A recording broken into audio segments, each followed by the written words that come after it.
di kita ya ada ini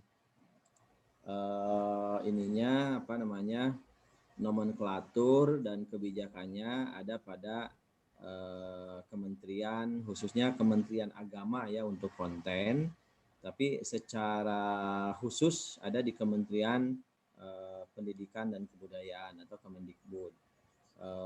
Sehingga karena ada dua ini ya dua kebijakan atau dua dunungan lah kira-kira seperti itu, seringkali ada apa namanya pagedug gitu ya, pagedug bahasa Indonesianya itu antara kebijakan dua kementerian ini, sehingga di Kemenag sendiri ada yang namanya apa istilahnya sekarang seksi atau apa ya, ada Mapenda, ada PAIS. Nah biasanya PAI yang dilaksanakan di sekolah-sekolah di bawah Kemendikbud, Bapak nggak enak ya kalau bilang apa namanya sekolah umum gitu ya. Padahal aliyah juga dalam nomenklaturnya. Jadi guru-guru PAI yang ada di naungan Kemendikbud ya, mereka mengajar PAI ini beda juga ya. Gaji pokoknya dari Kemendikbud, pintunya tapi pintu sertifikasinya dari Kemenag. Nah, ini dulu kan terjadi juga kok di Kemenag ini bisa lebih cepat misalnya kan. Sehingga ketika kompetensi guru PAI itu kurang, seringkali Kemendikbud juga mempertanyakan Kemenag gitu. Padahal yang mengangkat PAI itu sebetulnya ya di Kemendikbud sendiri ya, karena mereka di bawah juga apa namanya kabupaten kota masing-masing. Nah, bagi Kemendikbud PAI ini kan menjadi satu apa namanya satu mata pelajaran ya. Bahkan sekarang itu ada tambahan Bapak lihat ya, tidak hanya apa pendidikan agama dan apa budi pekerti ya, kalau nggak salah ya. Ada yang ngajar ya, Pak. PAI di Kemendikbud itu namanya sekarang ya, pendidikan agama Islam dan budi pekerti, Pak. Oh, dan budi pekerti ya. Nah, dulu ya tahun 70-an atau 80 itu budi pekerti itu kan apa namanya mandiri ya. Sebelum berubah menjadi PMP, ada yang ingat nggak? Pendidikan Moral Pancasila. Kemudian berubah lagi ya. Nah, mungkin sekarang dimasukkan ke PAI. Karena ada beberapa kepentingan ya sesuai dengan visi misi negara. Nah, PAI karena kita namanya juga PAI ya, artinya luaran kita, luaran S2 ketika saudara telah lulus menyenang gelarnya kan MPD ya, bukan MAG. Dulu MAG, kemudian berubah menjadi MPDI. Terakhir nggak ada I-nya. Sekarang MPD kalau nggak salah ya, MPD saja, Master Pendidikan. Jadi tidak apa namanya, tidak mah lagi gitu ya. Magister pendidikan. Nah, sehingga nanti karena luarannya ini apa namanya master pendidikan agama Islam ya, luarannya ada banyak sebetulnya. Pertama, kalau untuk dinas ya tentu guru PAI saja, ada mata pelajaran PAI itu khusus gitu ya, baik di SD, SMP, SMA, SMK, bahkan perguruan tinggi ya. Kalau misalnya ngajar PAI di ITB ya, ataupun ITENAS atau apa gitu ya. Nah, itu kan minimal magisternya magister PAI gitu ya. Ini kalau kita lihat ke link and match ya, atau apa namanya sejalur gitu. Nah, artinya Bapak Ibu kalau mau melanjutkan karir di Kemendikbud sebagai guru PAI, berarti ya sudah pas ya masuk di S2 PAI. Hanya saja kenapa mata kuliah ini harus ada ya? Sebetulnya kan pengembangan ICT di kampus Uninus itu sengaja ya diadakan itu karena memang kita menjawab tantangan zaman juga. Apalagi yang kita rasakan ya 3 semester ini kita daring, otomatis konten PAI itu harus tetap tersampaikan walaupun dengan daring. Salah satu caranya adalah membuat modul, tetapi tidak modul yang bentuknya narasi. Modul yang bisa dilihat, ditonton kapanpun, dimanapun. Nah inilah yang Bapak maksud. Kalau modulnya bentuk video kan agak sulit ya, karena kalau kebayang ya kalau kita mengirimkan video di grup WA ataupun email kan sangat sulit ya. Maka yang paling mudah atau yang paling familiar sekarang ini dah kalau tidak YouTube di Facebook gitu ya. Sehingga tinggal apa namanya channelnya saja dikirim. Ketika channel dikirim kan tidak berat, langsung ditonton misalkan, dan itu bisa ditonton beberapa kali sebetulnya. Nah, selain tentu ini yang paling sederhana begitu ya. Artinya dalam pembelajaran itu Bapak Ibu juga bisa setelah misalnya kepada anak-anak itu silahkan tonton Bapak Ibu langsung memberikan soal ya, memberikan soal, anak suruh menjawab misalnya. Walaupun untuk daring ini kadang-kadang agak sulit ya, apakah yang menjawab itu anak atau pendamping anak gitu. Kita agak-agak bingung, repot mengukur orsinilitas apa namanya pengetahuan ya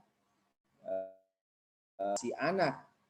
Nah sebetulnya bisa saja ya Bapak Ibu kemudian walaupun jauh suruh anak praktek gitu ya. Nah, ketika praktek mungkin si anak bisa siaran langsung ya kalau di Facebook, atau dia ya kalau misalnya video yang durasinya singkat ya 2 menit 3 menit bisa lah mungkin apa namanya, karena anak-anak sekarang kan smart ya kalau untuk apa virtual gitu. Mereka juga dilatih apakah ibunya disuruh atau orang tuanya suruh apa namanya per anak itu dia langsung praktek begitu. Jadi lebih banyak praktek walaupun jarak jauh, maka apa namanya teknologi ini sebuah keniscayaan ya, harus begitu ya. Kekurangannya tentu ada bagi orang tua siswa yang apa namanya tidak punya HP atau di bawah kemampuan, tentu ini menjadi kendala ya. Sinyal, kemudian sinyal atau jaringan kuota juga akan menjadi masalah sehingga kita sering kali melihat kemudian mereka nebeng di apa namanya di kantor-kantor atau di mana hanya untuk wifi gitu ya, minta sedekah jaringan gitu ya. Jadi sekarang ini sedekah itu tidak hanya bentuk materi ya, jaringan kuota juga bisa disedekahkan untuk apa proses belajar mengajar gitu ya. Karena kita juga tidak tahu Juli, Agustus sekarang ini apakah semuanya 100% bisa tatap muka atau hanya 50%. Bahkan kemarin ada kunjungan ya ke Puskesmas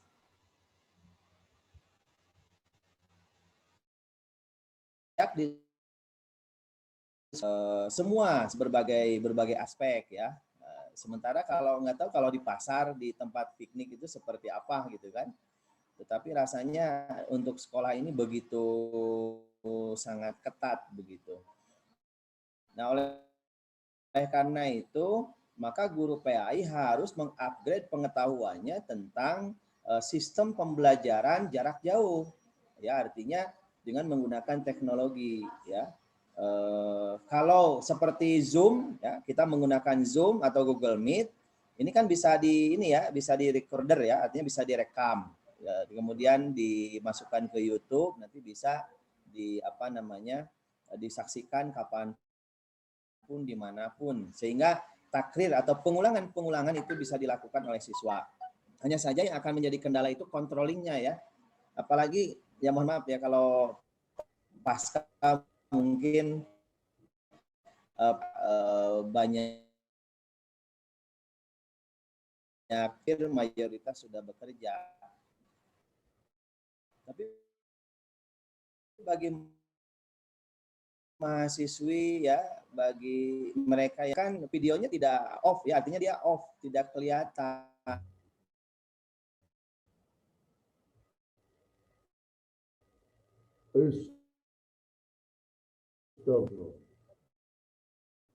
Ada kawan-kawannya, ada yang sedang ke undangan, ada yang di WC, ada yang sambil masak, ada yang di jalan, wah rupa-rupa kan, ada yang sedang menikahkan seperti Pak Agus mungkin ya, ada apa namanya ya. Ya itu apa namanya sisi positif dari sebuah apa namanya teknologi, bisa dilakukan dalam berbarengan gitu kan. Komputer ya, mungkin komputernya 2, kemudian ada HP ya, itu bisa beberapa kegiatan dilaksanakan gitu ya. Hanya mungkin nanti nilai-nilai etisnya saja gitu ya. Kalau tidak apa namanya tidak ketahuan mungkin tidak masalah, tapi ketika ketahuan ya tergantung apa namanya instruktur, guru, dosen yang bersangkutan gitu. Nah, oleh karena itu memang ICT ini model ya kekuatan. Jadi tidak hanya berbasis literatur Bapak Ibu ya. Literatur yang untuk PA ini kan bahasa Arab ini menjadi sebuah apa ya basic ya, basic, walaupun tentu sekarang ini sudah terjadi perubahan-perubahan ya, terutama di kalangan dai, pendai-pendai ini rasanya tidak secara umum penguasaan keilmuan dasar bahasa Arab atau usuluddin ini kadang-kadang ditinggalkan begitu saja. Yang penting namanya retorikanya bagus, materinya bagus dan sebagainya, dan itu semua bisa dibaca, dipelajari, diimitasi, sudah jadilah dai ya. Ya ini yang kalau hanya menyampaikan tidak menjawab pertanyaan mungkin tidak terlalu riskan gitu ya, karena materi sudah disiapkan. Yang akan menjadi masalah itu ketika ada pertanyaan, kemudian dia menjawab karena tidak ada ilmunya, kalau tidak menjawab mungkin malu, gengsi, ya akhirnya menjawabnya kemana saja. Dan dengan bangga mengatakan ketika ditanya dari mana memperoleh ilmu, ya ilmu saya diperoleh dari Profesor Google gitu ya. Ya memang faktanya seperti itu. Jadi bahkan dia banyak dai bangga, saya itu nggak pernah pesantren, nggak pernah belajar agama, tapi toh bisa gitu ya. Nah ini yang kadang-kadang membuat apa ya, ya dan laku gitu ya. Mungkin ittakhadhanna surusan juhala itu min asyratis sa'ah. Jadi ciri-ciri kiamat antara lain masyarakat lebih condong apa namanya tertarik dengan apa itu mes yang lebih menarik tanpa melihat isi dan sebagainya. Jadi tidak bisa disalahkan juga kalau ada pendai yang seperti itu ya, karena masyarakat juga berkontribusi. Atau kita-kita yang memang berilmu ya, taruhlah kalau sarjana pasca itu kan berilmu paling tidak gitu ya, tidak mau mengembangkan ya apa yang membuat tertarik, sehingga kalau di Pak Idam itu pernah mengatakan ya, beliau mengatakan kita ini ketika beliau apa namanya pandangan di MUI ya, MUI Pusat, beliau mengatakan kita ini harus khawatir, harus takut, harus sedih jika banyak ulama yang meninggal, tapi kita harus lebih sedih lagi, takut lagi kalau banyak ulama yang meninggalkan umat. Jadi ulamanya meninggalkan umat karena sibuk di partai, sibuk bisnis, padahal dia berilmu, dia punya tugas untuk mengayomi masyarakat, harus dia punya tugas untuk memberikan solusi atas permasalahan-permasalahan yang terjadi di masyarakat. Dan yang terakhir kata beliau, kita harus lebih sedih lagi, lebih takut lagi jika umat meninggalkan ulama. Umat meninggalkan ulama.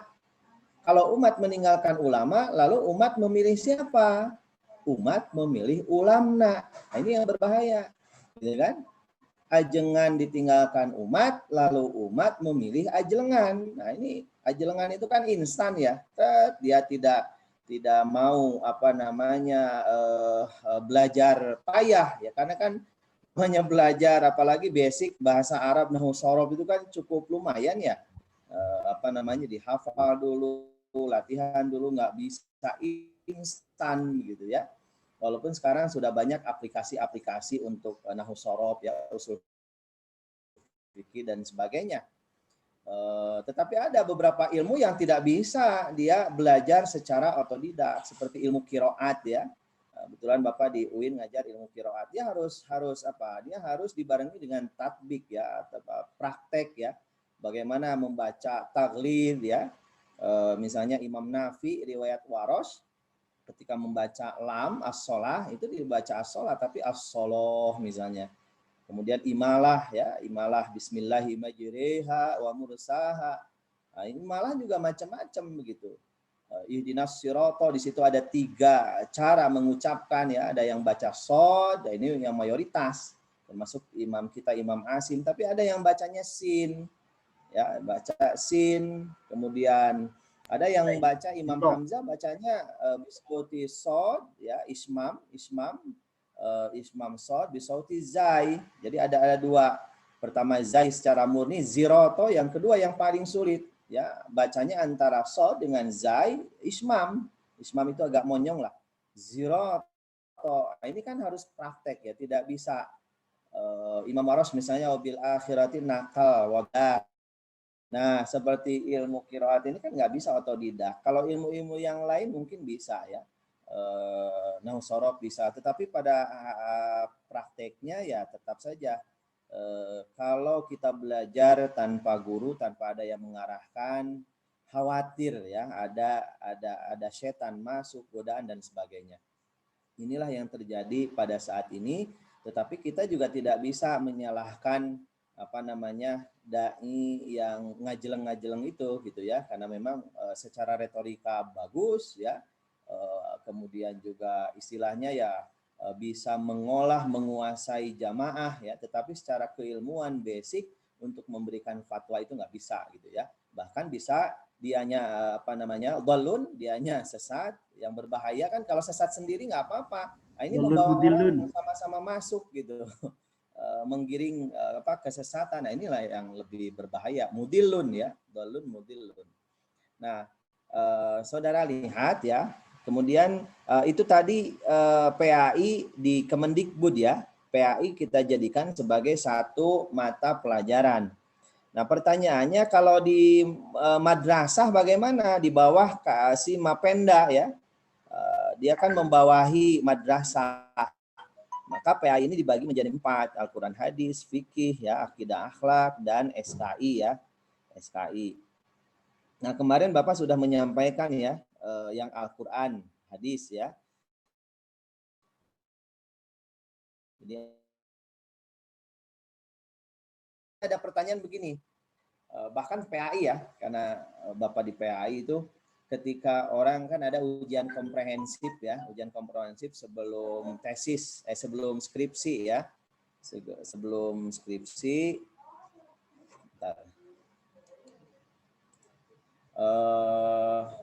Ada tes baca tulis Al-Quran. Nah, ternyata ada sarjana PAI tidak bisa baca Al-Quran dengan baik dan benar. Ya, kalau tahapannya ya, kalau di Bapak itu ada istilahnya itu tahaji ya. Kalau tahaji itu menghijah. Ya, menghijah. Mungkin sistem Baghdadi Iraki ya dulu itu diajarkan walaupun agak rumit ya. Materinya tidak banyak ya. Misalnya alif jabar A, alif JRI, alif PSU, A, IU gitu kan. Kalau anak-anak sekarang kan enggak, karena sudah menggunakan metode terbarukan, sebetulnya bukan terbarukan ya. Kayak metode qiraat itu sudah dari tahun 60 sekian. Kemudian metode Iqra itu baru muncul tahun 80-an ya. Belum yang metode-metode lain. Jadi kita tahu dulu karena saya belajar metode Iraki Baghdadi ya, materinya tidak banyak, tetapi ketika memang butuh waktu yang cukup lama, ketika sudah mandiri dia bisa belajar sendiri gitu. Jadi kalau metode sekarang kadang-kadang ada anak itu tidak tahu dia huruf apa ini, dia tahunya hanya A, I, U gitu kan. Tidak tahu alif yang mana, dia tidak tahu. Nah, barangkali tugas kita kemudian menggabungkan semua metode, artinya di antara metode itu tentu bagus ya, ada yang bagus. Nah, kita ambil yang bagusnya, yang kurang bagusnya ya tidak perlu kita ambil. sehingga melahirkan sebuah metode. Artinya guru PAI itu juga punya tugas mengembangkan.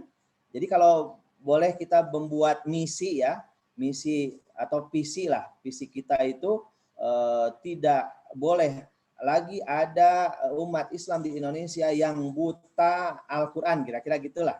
Nah ini guru PAI ini harusnya gitu kan.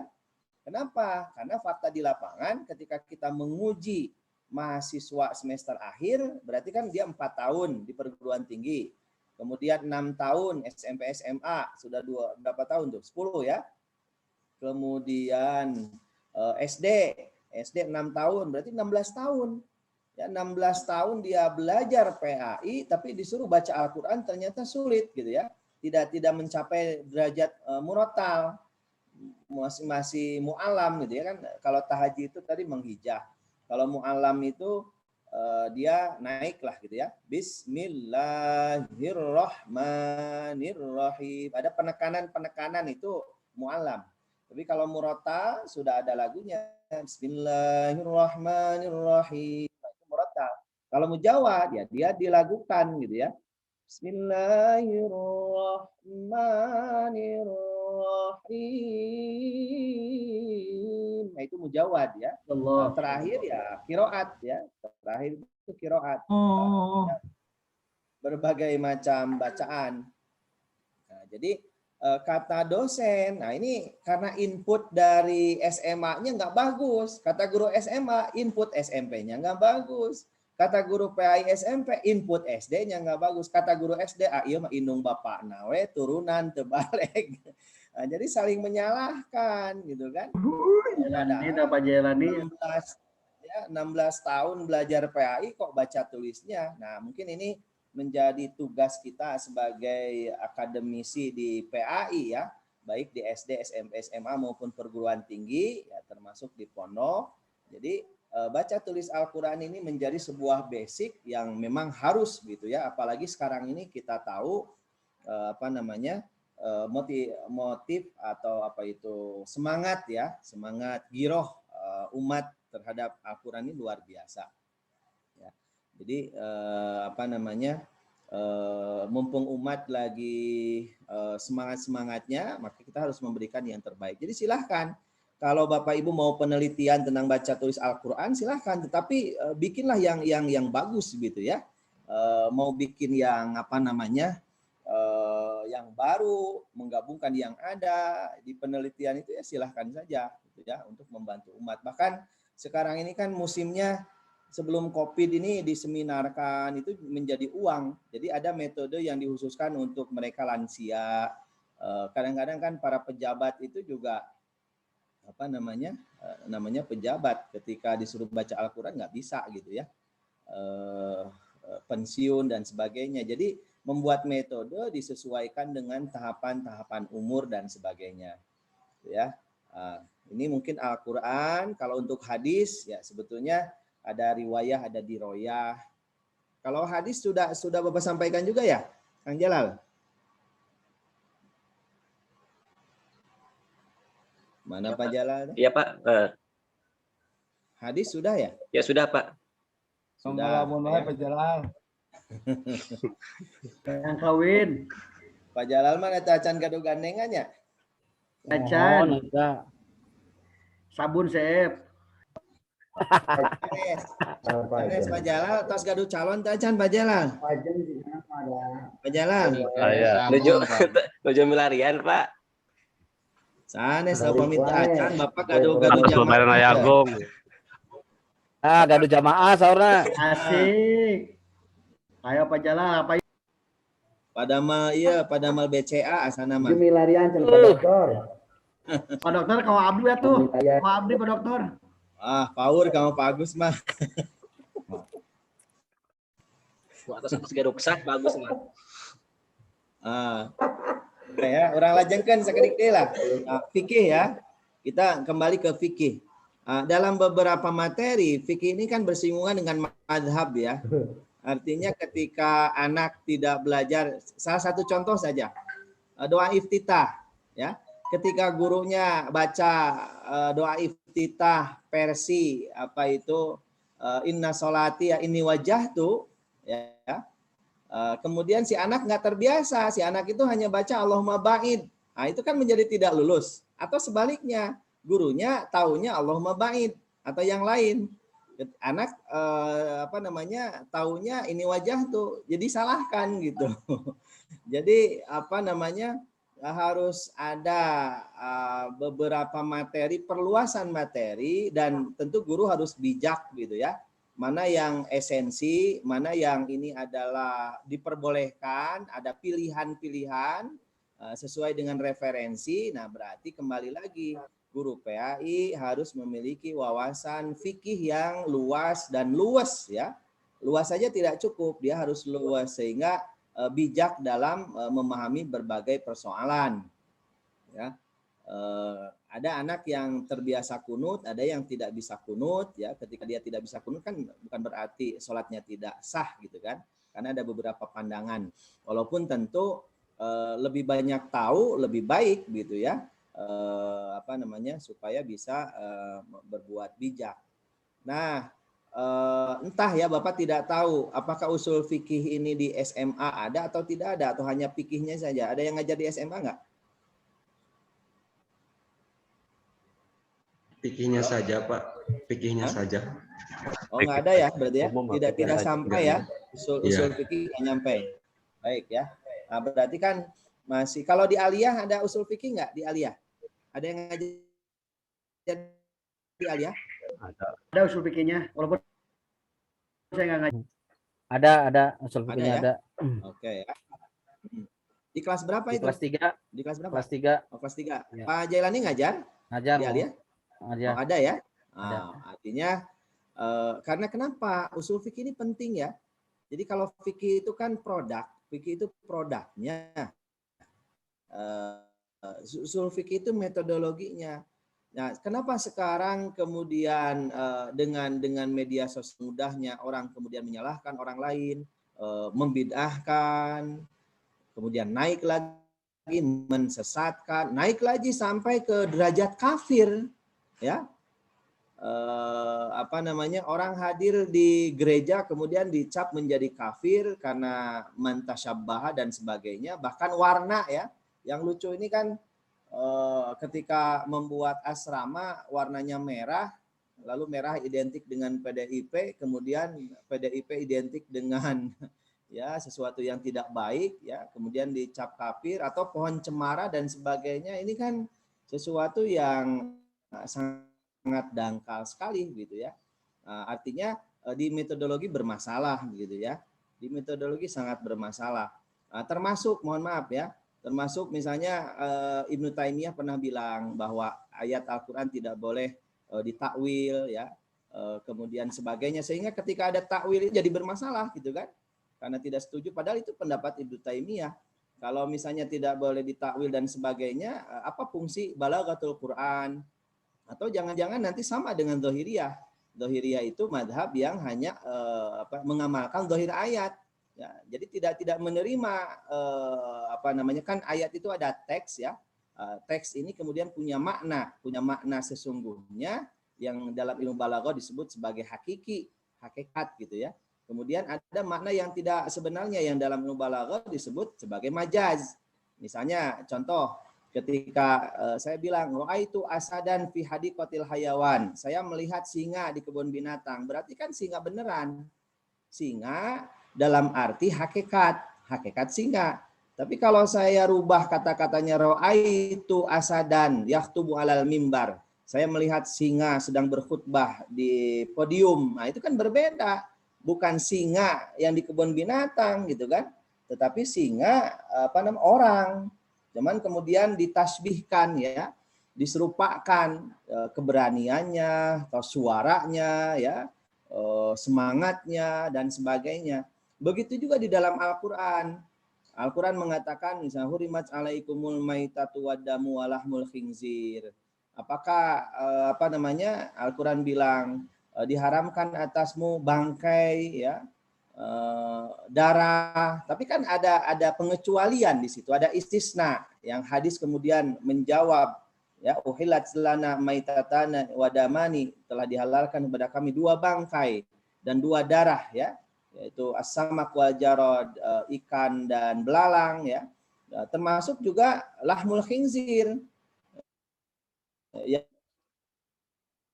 Yang haram itu dagingnya, kan kata madhab Dhahiriyah itu wa amma awsafuha wa ibi, tulangnya itu halal. Kenapa? Karena Al-Qur'an hanya menyebutkan dagingnya saja. Kan ini sama dengan madhab Ibnu Taimiyah dalam metodologi memahami Al-Qur'an itu harus secara tekstual. Nah, ini kan berbahaya. Jadi dalam memahami Al-Quran itu ada yang memang kita harus tekstual, ada yang memang kita harus kontekstual, ada yang memang kita diarahkan kedua pemahaman itu. Kapan kita boleh tekstual, kapan kita boleh kontekstual dan sebagainya. Itulah pentingnya usul fikih. Ya, kalau tidak belajar usul fikih, ya repot, nggak akan bisa hidup gitu ya. Apalagi misalnya sekarang kan masalah riba dan sebagainya gitu ya, akhirnya orang menjual, semua dijual gitu ya. Ada sekte-sekte yang seperti itu karena takut riba dan sebagainya. Padahal riba itu termasuk masalah-masalah yang memang pada masa Rasulullah SAW itu tidak sampai selesai secara detail ya dan sebagainya gitu ya. Walaupun tentu yang kelihatan ya kita katakan bahwa itulah riba, tetapi ada yang kemudian itu sebetulnya bukan riba sebagaimana yang dipahami oleh orang. Nah ini pentingnya usul fikih. Jadi usul fikih ini sangat penting diberikan kepada mereka karena al-hukmu yaduru ma illati, hukum itu berlaku sesuai dengan ilatnya. Seperti kan Pak Agus ya, hukum nikah kan bisa wajib, bisa haram, bisa sunnah gitu kan. Tergantung ilatnya seperti apa. Ya kalau sudah mampu zahir batin ya, apalagi uang punya, nafsu besar ya, seperti Pak Agus ini, kemudian udah itu wajib, kalau tidak berbahaya gitu kan, harus dinikahkan segera gitu. Tapi kalau niat nikahnya kemudian ingin membalas dendam, menyakiti perempuan dan keluarganya, kan malah jadi haram gitu kan. Pokoknya yang ini nubenghar dengan harapan cepat mati dan memperoleh warisan, nah itu kan jadi haram ya kalau motifnya seperti itu. Ternyata laki-laki duluan mati. Kan tidak tahu ya. Bisa jadi betul pengantinnya yang wafat duluan, pengantin laki-laki karena minum yang sudah kadaluarsa gitu. Susu karena rumah. Bagus ya. Kerupuk kulit.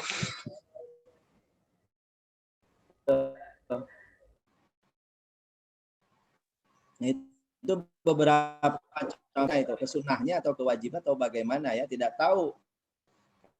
Kalau hukum nih kan ada hukum taklifi ya, yang 5 itu sunnah, wajib, makruh, dan yang 2 lagi mahram. Kemudian taklifi wad'i ya, rukhsah, azimah ya, kayak ini aja. Sholat kebolehan kita itu kan ada syarat-syarat. Sementara kadang-kadang masyarakat itu asal di kota kabupaten asal berangkat itu menjama gitu kan, ya masih mending lah sholat gitu kan. Sebenarnya banyak problematika terutama di kendaraan ya, karena kita sekarang bukan masalah jarak lagi ya, tetapi kemacetan juga akan menjadi masalah. Terutama ketika saudara pulang kerja 5:30 kan nanggung tuh, setengah jam lagi maghrib, kemudian terjebak macetnya bisa berjam-jam. Kita tidak bisa meninggalkan mobil di jalan tol atau dalam keadaan banjir, sehingga perlu ada pendidikan masalah sholat di mobil ya, di dalam kendaraan, bagi para supir misalnya ya, yang memang sehari-hari dia di jalan. Bagaimana sholatnya, apakah sholat di dalam mobil sementara arah kiblatnya tahu, tapi kan tidak mungkin malik dan sebagainya. Kemudian wudhu, tayamumnya seperti apa, ya. apakah li tahrimil waqti dan sebagainya. Ini kan perlu edukasi kepada masyarakat sebetulnya. Hal-hal yang seperti inilah sebetulnya yang dibutuhkan oleh masyarakat, yang kadang-kadang pendai itu lebih rame terutama yang ini ya, yang senang sekali membuat permasalahan. Lebih ramai membahas tentang maulid gitu kan, bid'ah dan sebagainya. Padahal itu karena itu furu'iyah dan kemudian sebetulnya sesuatu yang sunnah hasanah gitu kan. Nabi saja bilang man sanna sunnatan hasanatan dan sebagainya. Tapi sebaliknya yang sanna sunnatan sayyi'atan juga berdosa dan sebagainya gitu ya. Nah, jadi guru PAI juga harus mau belajar usul fikih. Ada usul fikih, ada qawaidul fikhiyah ya.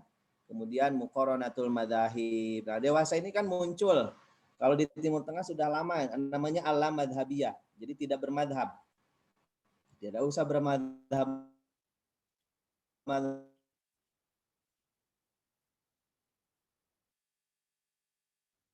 Wah, ini repot ini ya. Tapi masyarakat awam itu tertarik itu. Pokoknya asal Al-Quran dan Sunnah udah saja. Dia tidak tahu para ulama juga sama Al-Quran dan Sunnah, tetapi ada metodologinya gitu kan. Tidak semudah yang dikira ya. Bahkan ayatnya sama bisa saja hasilnya berbeda, apalagi kalau cara bacanya tidak sama. Ini dinamis. Maka guru PAI juga harus mau belajar tentang usul fikih. Kalau tidak belajar usul fikih ya repot nantinya gitu kan. Ketika tidak mau berbeda, kalau sudah berbeda sudah seperti yang kita ketahui ya, ada beberapa DKM kasus kan, karena Bapak tahu di televisi atau di mana ada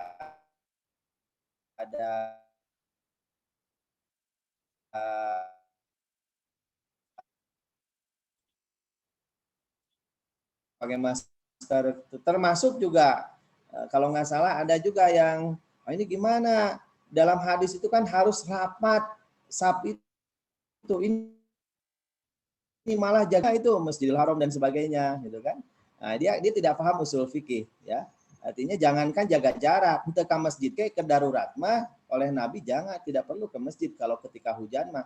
Artinya sesuatu yang lebih besar, artinya tidak ke masjid itu kan sesuatu yang lebih besar. Nah, sekarang ke masjid boleh, cuman jaga jarak gitu kan. Atau kalau itu lokal semuanya tidak ini, kemudian tidak jaga jarak, tidak menjadi masalah kan ya tidak apa-apa. Ini yang terjadi di masyarakat. Bahkan termasuk ada yang ini ya, yang menarik itu. Jadi di atas ada tamu masuk. Nah, tamu ini masuknya perempuan sholat di bawah, ini diusir ya. Padahal si ibu-ibu ini masih sholat, disuruh dibatalkan. Ini kan lucu gitu. Dia pengurus DKM. Nah, artinya ini kan tanggung jawab siapa? Ya Master PAI ya.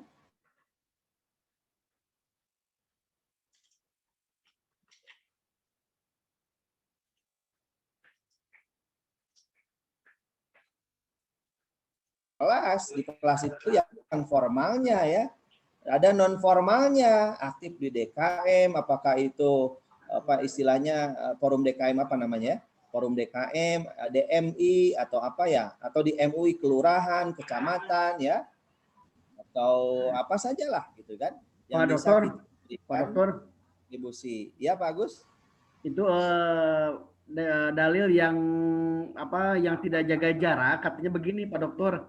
Ketika ada lahan sedikit saja, setan itu sudah mengganggu, apalagi menjaga jarak, setan itu gogoleran siserian segitu. Iya. Ya itu tafsir Pak Agus lah itu mah ya. Ya bisa jadi gitu kan. Tergantung inilah ya. Tapi kan tidak ada dalam fikih misalnya gara-gara jaga jarak berjamaahnya batal, kan nggak ada gitu kan. Tetap saja syarat, kan ada syarat sah sholat, kemudian juga rukunnya dan sebagainya. Jadi ya tadi keilmuan harus luas, tapi harus luas supaya bijak. Kalau tidak, ini bisa menyalahkan orang lain, bisa jadi konflik, kira-kira begitulah. Makanya Bapak berharap Magister PA ini tidak hanya bertugas di sekolah dalam pendidikan formal ya, tetapi dalam non formal mohon untuk aktif ya, aktif di forum masjid, jadi dekan. Jadi harus mau kalau misalnya ditunjuk menjadi pengurus, jadi ketua DKM ya harus gitu ya. Kenapa? Karena kita punya tugas, punya tanggung jawab kan. Al ulama warasatul anbiya. Kalau tidak kita yang sudah kadang-kadang begini, orang-orang yang pinter ini ya tawadu gitu, ketika diserahkan atau ditawarkan itu nggak mau, niatnya tawadu ya. Yang tidak berilmu semangat ya, akhirnya ya udah ketika dipimpin oleh yang tidak berilmu kan bahaya. Nah, artinya dalam menempatkan tawadu juga harus menyesuaikan gitu ya. Kapan kita tawadu, kapan ketika kita melihat tidak ada orang yang afqah atau bacaannya akro, ya sudah jadilah imam gitu kan. Ini tanggung jawab kita semua, terutama ya Master PAI ya yang akan mengayomi masyarakat. Jadi Bapak sekali lagi Bapak berharap saudara harus aktif bertugas, tidak hanya dakwah di pendidikan formal di kelas, tapi non formal juga iya, informal apalagi di keluarga, karena itu tanggung jawab kita masing-masing. Tapi insya Allah Pak Baik, Dokter ya, di PAI di sini mah master di sini mah bisa tawadu Pak Dokter. Di sini mah tawadu taramawa duit gitu. Ini hafal bagus ya. Terpaksa atau kudu neraktirnya bagus deh. bagus, aduh, iya. Baik, kita lanjut lagi ya. Sebelum ini presentasi. Yang ketiga, ini kan akidah akhlak. Nah, kalau akidah akhlak sudah dijadikan satu ya dalam mata pelajaran. Tetapi kemudian kan yang harus dikemas apa sebetulnya nanti bagaimana guru mengemas pelajaran akidah akhlak ini menjadi semenarik mungkin gitu ya. Karena biasanya anak-anak itu ini pelajaran akidah akhlak biasa-biasa saja. Jadi sebuah materi bagaimana kemudian berimplikasi kepada anak, tidak hanya implikasi knowledge ya, transfer of knowledge, pengetahuan, tetapi masuk ke dalam hati ya, masuk ke dalam hati, kemudian dia kembali lagi dalam bentuk sikap, tindakan yang tentu sangat baik ya. Jadi akhlak ini kan sebagai buah ya, buah dari sebuah keyakinan, buah dari sebuah pengetahuan, ini menjadi akhlak. Kadang-kadang kan tidak demikian.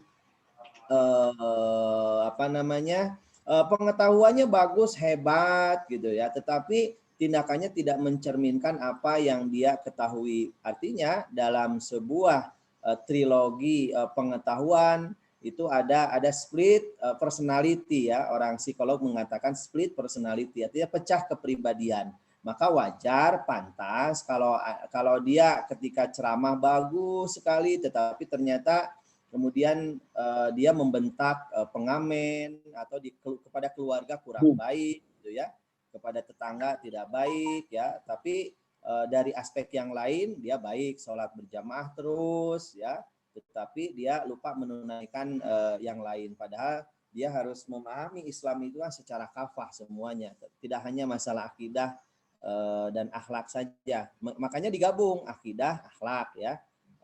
Karena itu tadi permasalahan-permasalahan yang sebetulnya tidak perlu diperbincangkan kemudian diperluas ya, memperbincangkan perbedaan yang kemudian akan menyebabkan konflik kan tidak baik. Lebih baik membicarakan persamaan biar perbedaan itu dia lakukan dan dia sendiri saja gitu kan.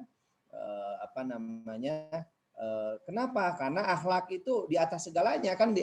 Kalau orang hukum itu bilang di atas hukum itu ada nilai apa? Istilahnya moral ya, moral apa etika ya. Kalau bahasa kita ya akhlak lah gitu ya. Misalnya saya kasih contoh. Pada masa Umar itu kan ada yang nyolong nenek-nenek ya. Orang kalau nyolong itu kan harus dihukum ya. Tapi Umar itu bijak. Nah, ini luas. Artinya Umar nanya, kenapa nenek nyolong? Ya nenek nyolong karena ya lapar ya. Kemudian dilihat, oh ini ya benar, yang dicari itu hanya sesuai dengan kebutuhan ya. Nah, itu kan tidak dihukum ya.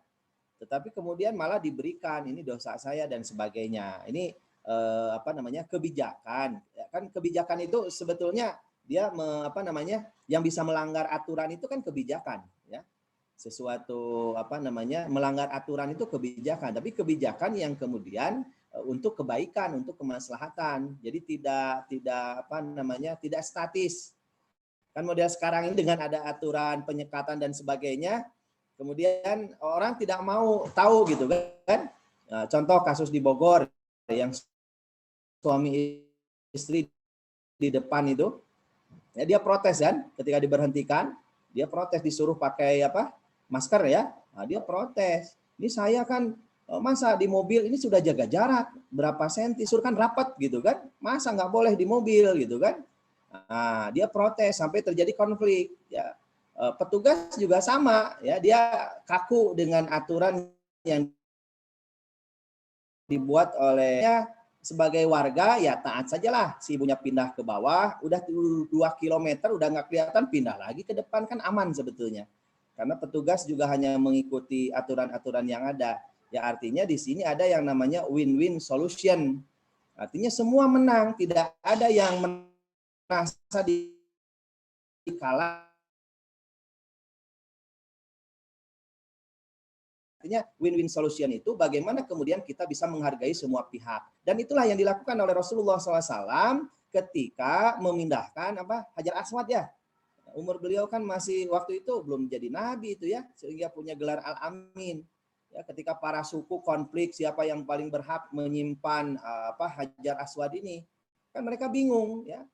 Akhirnya kemudian siapa yang masuk pertama dialah yang berhak. Ternyata Nabi.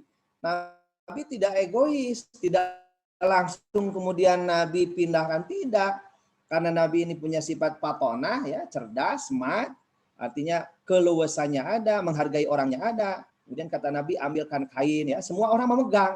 Artinya ketika semua orang memegang itu kan ada penghargaan ya. Semua merasa dihargai dan sebagainya. Inilah sebetulnya yang kadang-kadang hilang pada kita ya, pada dai-dai kita ya, sehingga ketika orang lain di pojokan, dihina, dibully, kan yang ada bukan menjadi simpati ya, tetapi menjadi antipati ya dan sebagainya. Tentu akidah akhlak ini sangat panjang pembahasannya ya, minimal sampai ya, supaya kita bisa menghormati sesama. Kan ukhuwah ini kan ada ukhuwah Islamiyah ya, sesama umat Islam, ada ukhuwah watoniyah ya, sesama sebangsa setanah air, walaupun dia orang Amerika, hitam, orang Afrika, atau orang Eropa, Australia, tapi kan sesama manusia, gitu kan. Kemudian ada lagi ukhuwah, bukan ukhuwah mungkin ya, menghargai, menghormati sesama makhluk. Nah, sesama makhluk ini kan ada flora, fauna, termasuk jin ya. Kenapa kita tidak boleh kencing di bawah pohon, di dalam lubang ya? Karena kita juga harus menghormati jin. Jin itu harus dihormati, harus dihargai. Ketika kita melanggar, mereka marah. Sama dengan ketika kita jahil kepada teman kita kan marah. Nah, itu juga sama gitu ya. Jadi ada beberapa etika material, etika spiritual ya, abstrak dan sebagainya. Kemudian ilmu tauhid yang terakhir ilmu tasawuf. Nah, ini kalau sudah ke tasawuf nilainya sudah lagi bukan bukan materi ya, sudah abstrak. Artinya dia sudah tidak cari pahala. Dia puasa Syawal itu bukan kasiyamid dahri ya. Dia puasa itu bukan karena menginginkan surga rayyan, betul-betul dia mencari ridho Allah. Nah, ini yang memang tingkatan yang paling yang paling tinggi ya, nilai-nilai keikhlasan. Karena kalau kan ada yang bertanya itu hidup yang paling nikmat itu hidup seperti apa sih? Nah, ada ahli tasawuf yang menjawab bahwa hidup yang paling nikmat itu hidup yang ada pada ridho Allah Subhanahu wa taala. Kalau Allah ridho dalam kondisi situasi apapun ya sudah nikmat saja. Dalam keadaan sehat nikmat, dalam keadaan sakit pun nikmat saja begitu ya.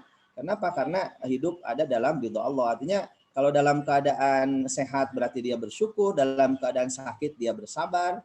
Nah, cuman metodologi orang berbeda gitu ya. Kalau Rabi'ah Al-Adawiyah itu dengan teori mahabbahnya, kalau Hasan Al-Basri itu dengan teori apa gitu ya, yang lainnya dan sebagainya. Kemudian yang terakhir adalah sejarah. Ini juga penting ya, sejarah kebudayaan Islam. Nah, ini juga apa namanya? Nah, ini mungkin yang paling mudah ya, menyampaikan kepada anak-anak, karena Bapak Ibu bisa menyampaikan dengan video, dengan film ya, dikumpulkanlah. Misalnya kalau dalam satu semester itu ada berapa pertemuan ya, ada pekan efektif, kalau ada 21 pertemuan, materi, jadi disiapkan saja videonya.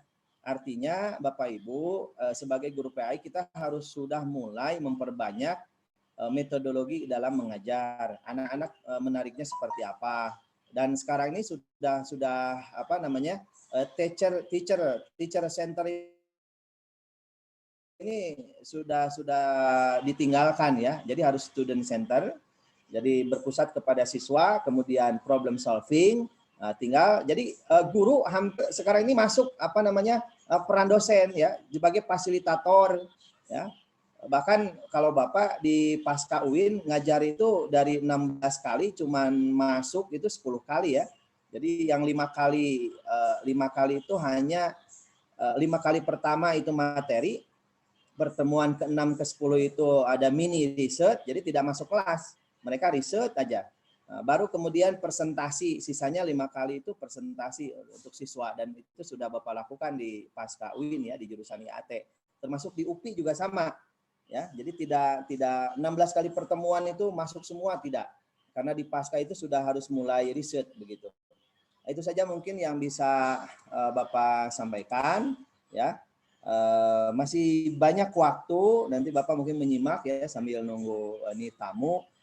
Silakan saja Pak Jalal, mohon ya nanti diingatkan kawan-kawannya, karena mungkin ini untuk Bapak bukan terakhir ya. Artinya Sabtu depan itu masih ada Pak Cipto, kemudian Pak Kaprodi, mungkin Bapak juga ikutan gitu ya, ikut menyimak.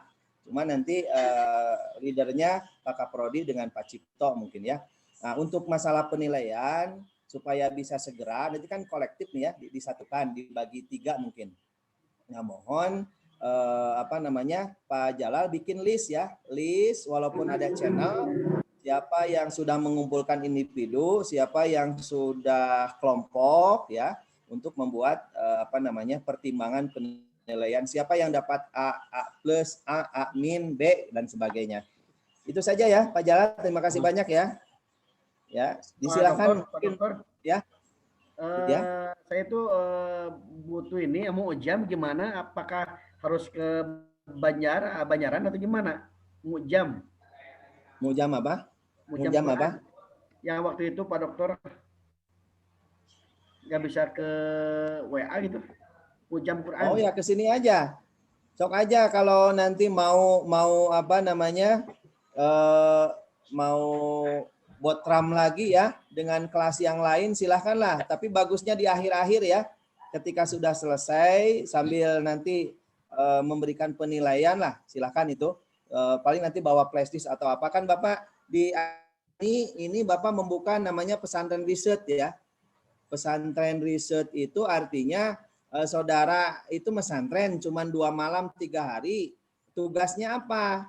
Selain apa namanya, kebiasaan di pesantren, tahajud dan sebagainya, wiridan dan sebagainya, ya riset buat bab 1, bab 2, bab 3 sampai instrumen.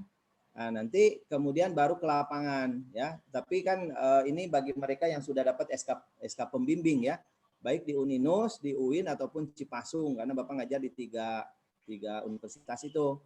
Nah, kemudian kalau untuk saudara mungkin nanti setelah semester 3 ada harus punya ini ya, apa namanya, tuafal ya, yang umum seperti itu. Nah, kalau Bapak juga mengadakan, tapi kan bebas sebetulnya mau di mana saja. Cuman kalau di Bapak namanya ATC dan ETC ya, Arabic Test Competence dan English Test Competence. Itu tempatnya di Bapak gitu ya. Tapi itu di luar institusi, mau silahkan, tidak juga tidak apa-apa. Nah, tapi kalau mau sekarang apa namanya, untuk sekarang ini silahkan saja diatur lah gitu ya. Kapan yang jelas apa namanya, Bapak terbuka. Kalau yang tidak bisa hadir karena jauh ya tinggal di Zoom aja lah gitu ya. Dan acaranya juga kita silaturahmi, bawa makan masing-masing atau apa ya silakanlah gitu ya. Untuk bawa termasuk literatur ya. literatur kalau misalnya ada apa-apa bawa flash disknya nanti Bapak kasih dan itu majanan ya, gratis lah.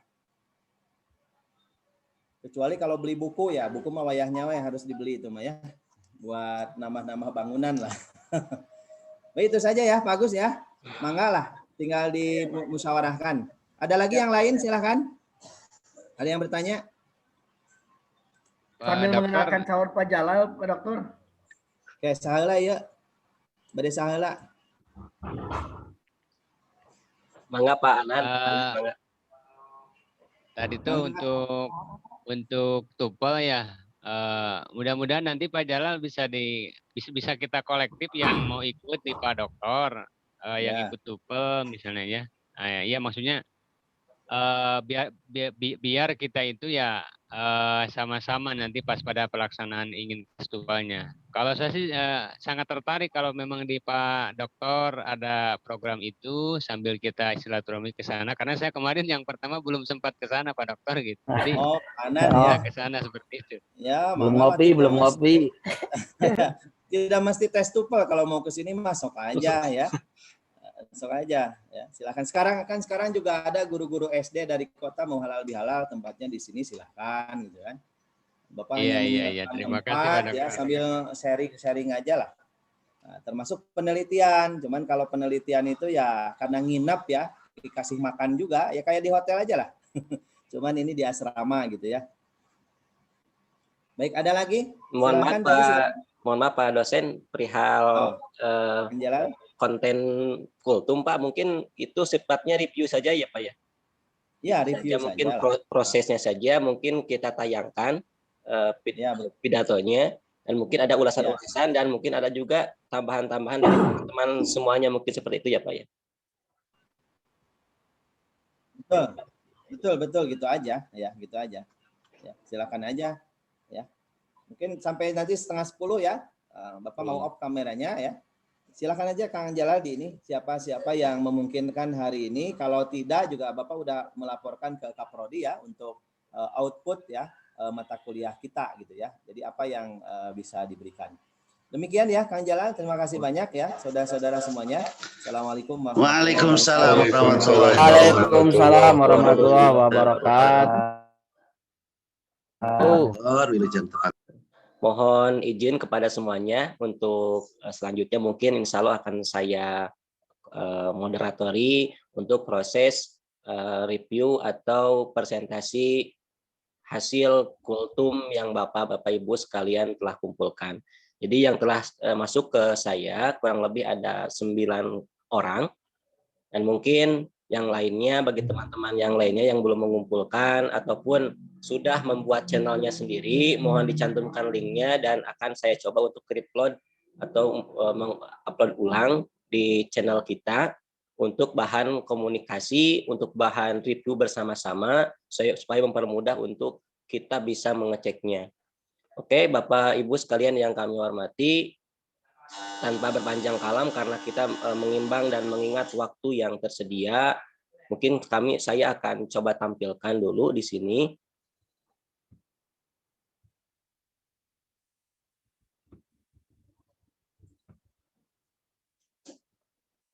Mungkin ini Pak yang sudah mengumpulkan, diantaranya ada Bapak Haji Satriman, Bapak Yogi Purnama, saya sendiri, Jalaluddin, terus Bapak Agus Mulyana yang sangat ganteng, dan Bapak Ahmad Judin, Bapak Ibu Nina, Bapak Anan, dan Bapak Saiful Hamdan. Mungkin baru, dan Bapak Jayalani tadi ada, sudah mengirimkan ya.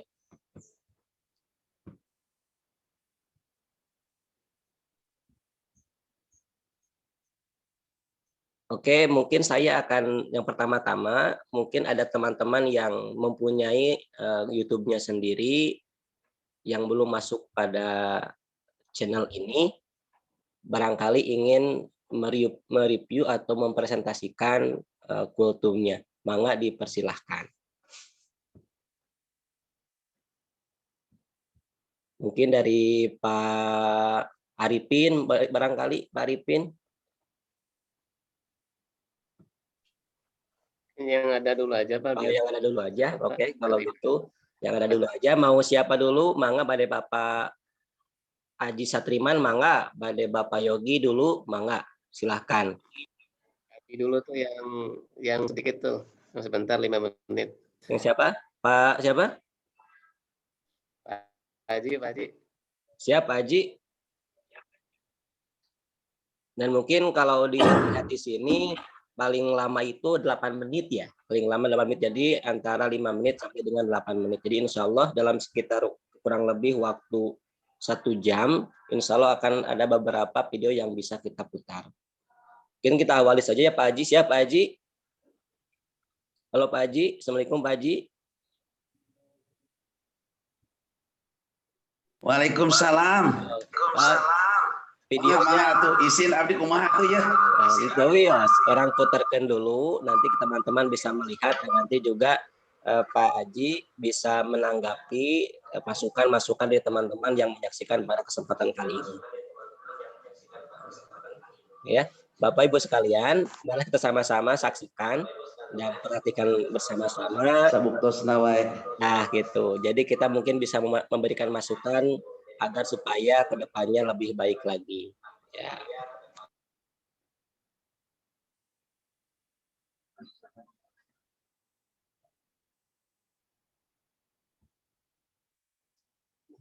Nggak ada suaranya.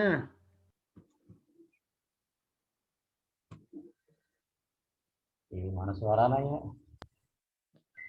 Volume Lahul awwalina wal akhirin. Asyhadu an la ilaha illallah al-malikul haqqul mubin. Wa asyhadu anna sayyidana Muhammad. Assalamualaikum warahmatullahi ta'ala wabarakatuh. Alhamdulillahi hamda syakirin wa hamdan na'imin. Ilahul awwalina wal akhirin. Asyhadu an la ilaha illallah al-malikul haqqul mubin. Wa asyhadu anna sayyidana Muhammadan abduhu wa rasuluh as-sadiqul wa'dil amin. Allahumma fassalli wa sallim ala sayyidina Muhammadin wa ala alihi wa ashabihi wa man tabi'ahum bi ihsanin ila yaumiddin. Amma ba'du, fa ya ibadallah usi wa nafsi bi taqwallah faqad fazal muttaqun wa alamu anna Allah ajral muhsinin wa alamu anna al-jannata uiddat lil muttaqin. Jamaah muslimin wal muslimat rahimakumullah dimanapun berada, pada pertemuan kali ini insya Allah saya akan mengkaji tentang diharuskan atau diwajibkannya menutupi aurat, tentang kajian aurat yang tersirat tercantum dalam kitab As-Safinatun Najah yang ditaklif oleh guru besar Syekhuna Syekh Nawawi Al-Bantani, yaitu ada 4 poin. Al-auratu arba'un.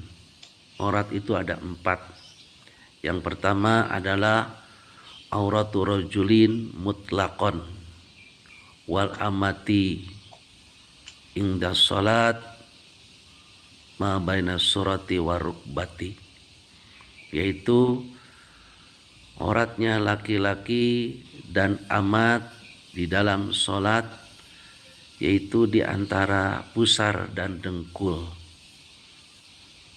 Yang kedua adalah auratnya perempuan di dalam sholat. Auratnya perempuan di dalam sholat adalah jami'u badaniha, seluruh badannya itu perempuan, masih wal wajhi wal kafaini, terkecuali muka dan telapak tangan. Maka kalau terbuka luar daripada muka dan telapak tangan, maka batalah sholatnya bagi perempuan, termasuk rambutnya. Yang ketiga adalah auratnya perempuan dan amat di luar sholat dikala bersamaan dengan orang-orang lain, goer muhrim, itu seluruh tubuhnya perempuan dan amat. Maka kalau terbuka terlihat oleh orang lain, maka dosalah perempuan tersebut, dan juga yang melihatnya pun juga sama berdosa. Perempuan dan amat. Maksudnya amat di sini adalah perempuan yang dibeli atau diperjualbelikan. Poin yang keempat adalah auratnya perempuan bersama dengan muhrimnya, dengan pemilik sanak pemilik saudaranya, itu baina surati warukbati, antara pusar dan dengkul. Dan siapapun yang memperlihatkan aurat tersebut kepada orang lain, maka berdosalah dia dan juga berlipat dosanya tersebut. Berlipat bagaimana? Dia membuka auratnya berdosa, orang yang melihatnya pun juga dosa, maka jadi bertumpuk-tumpuk dosa tersebut. Dalam kitab syarah, yaitu dalam kitab Sulam Taufik, syarahnya menyatakan tentang dosa besar bagi kaum Hawa khususnya, yang memperlihatkan auratnya terhadap orang lain, dia hanya berdosa, orang lain pada berdosa. Maka kita hindarilah dosa-dosa tersebut. Hadirin kaum muslimin rahimakumullah, itulah sekelumit tentang penjelasan aurat. Kurang dan lebihnya mohon maaf, dan juga atas kesalahan mohon dimaafkan. Cukupkan sekian. Billahi sabilil haq walakum minkum. Assalamualaikum warahmatullahi taala wabarakatuh. Waalaikumsalam warahmatullahi wabarakatuh. Insyaallah. Oke, Bapak Ibu yang kami hormati, mungkin itu tadi penampilan dari Pak Haji Satriman. Mungkin dari teman-teman atau mungkin dari Pak Haji dulu mau memberikan suatu pencerahan bagaimana prosesnya, hambatan ataupun tujuan dari pembuatan video tersebut. Mangga Pak Haji di haturanan.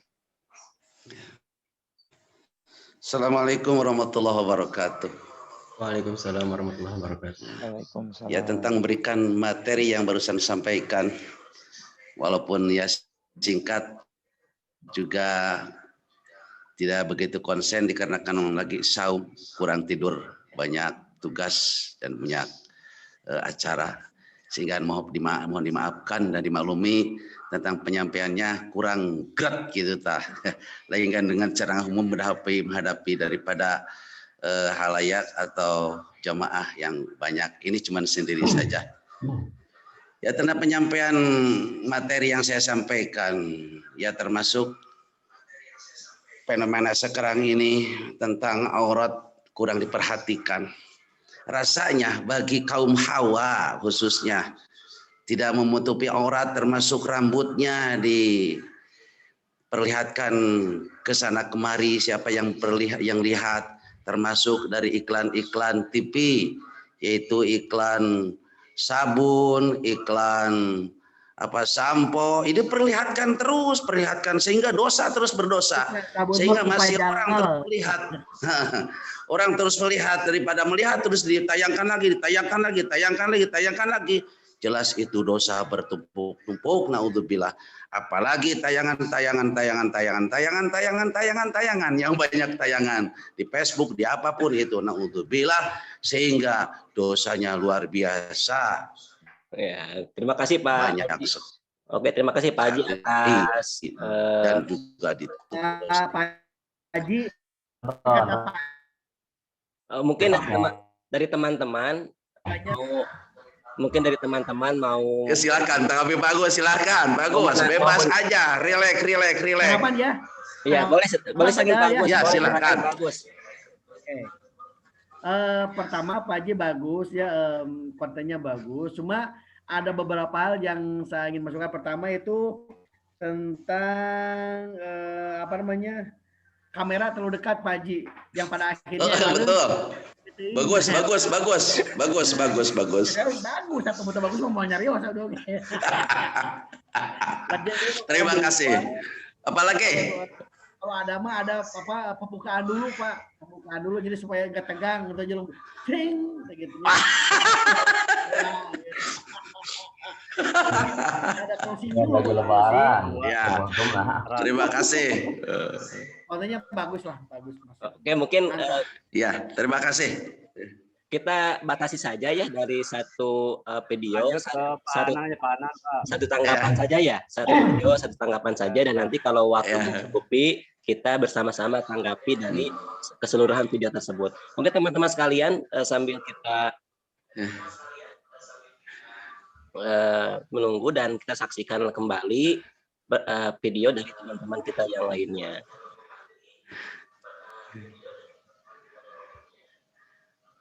Silakan. Pak Anang. Bade kasaheula ye, mangga. Kah Pak Yogi dulu. Pak Yogi dulunya. Mangga nu sanes heula we. Wallahi. Cobi we Pak.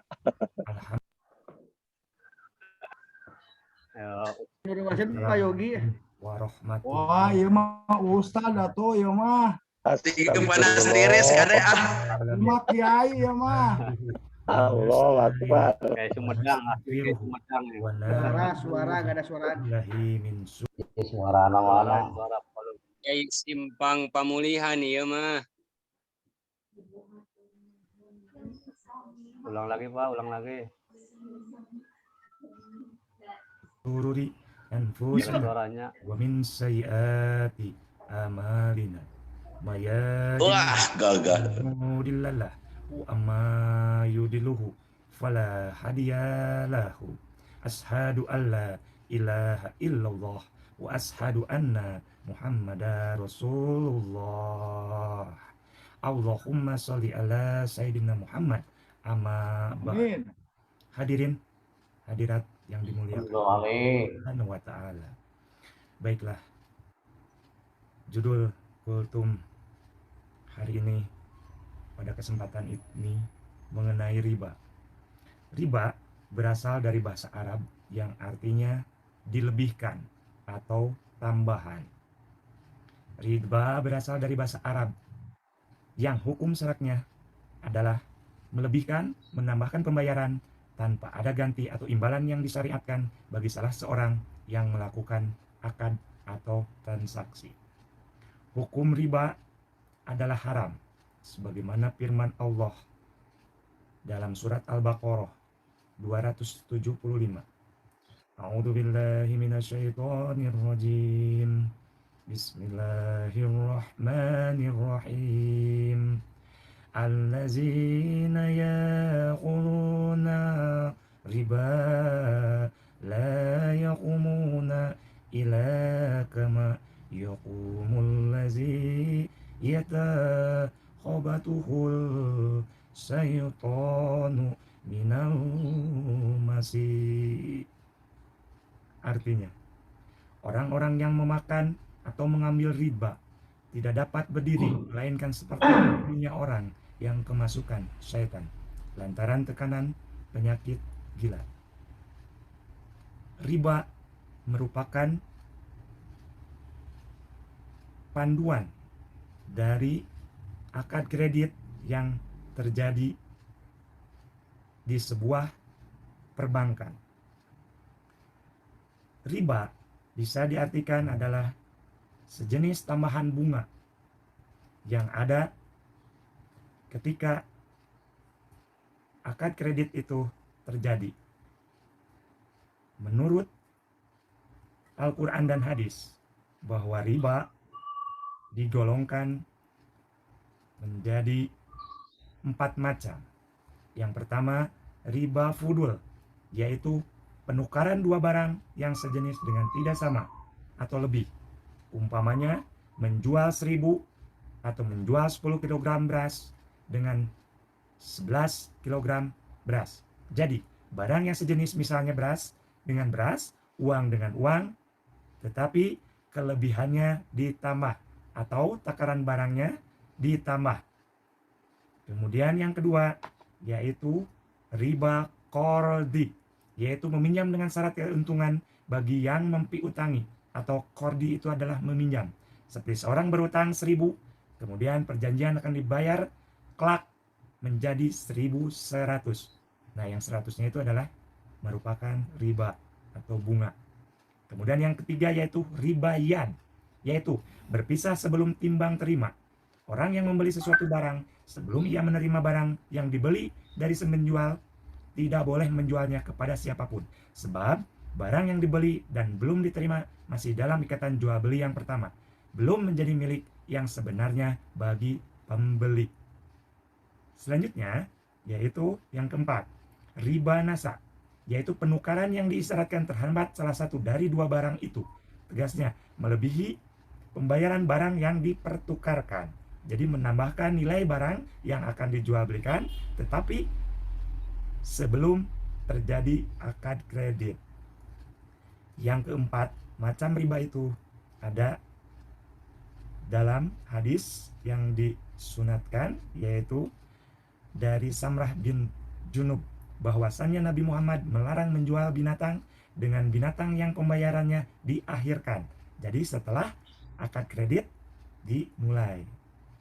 Dari berbagai macam riba tersebut, maka proses penukaran barang yang sejenisnya, penjualan dengan cara mengukur, menimbang, meliter, meminjam, atau menukar barang yang dilebihkan, hukumnya secara agama Islam adalah haram.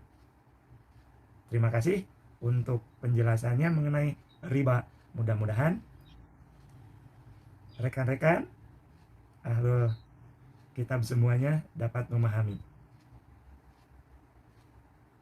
sehingga kita paham bahwa apa yang disebut riba itu jelas tidak ada manfaatnya, tetapi lebih banyak mudaratnya.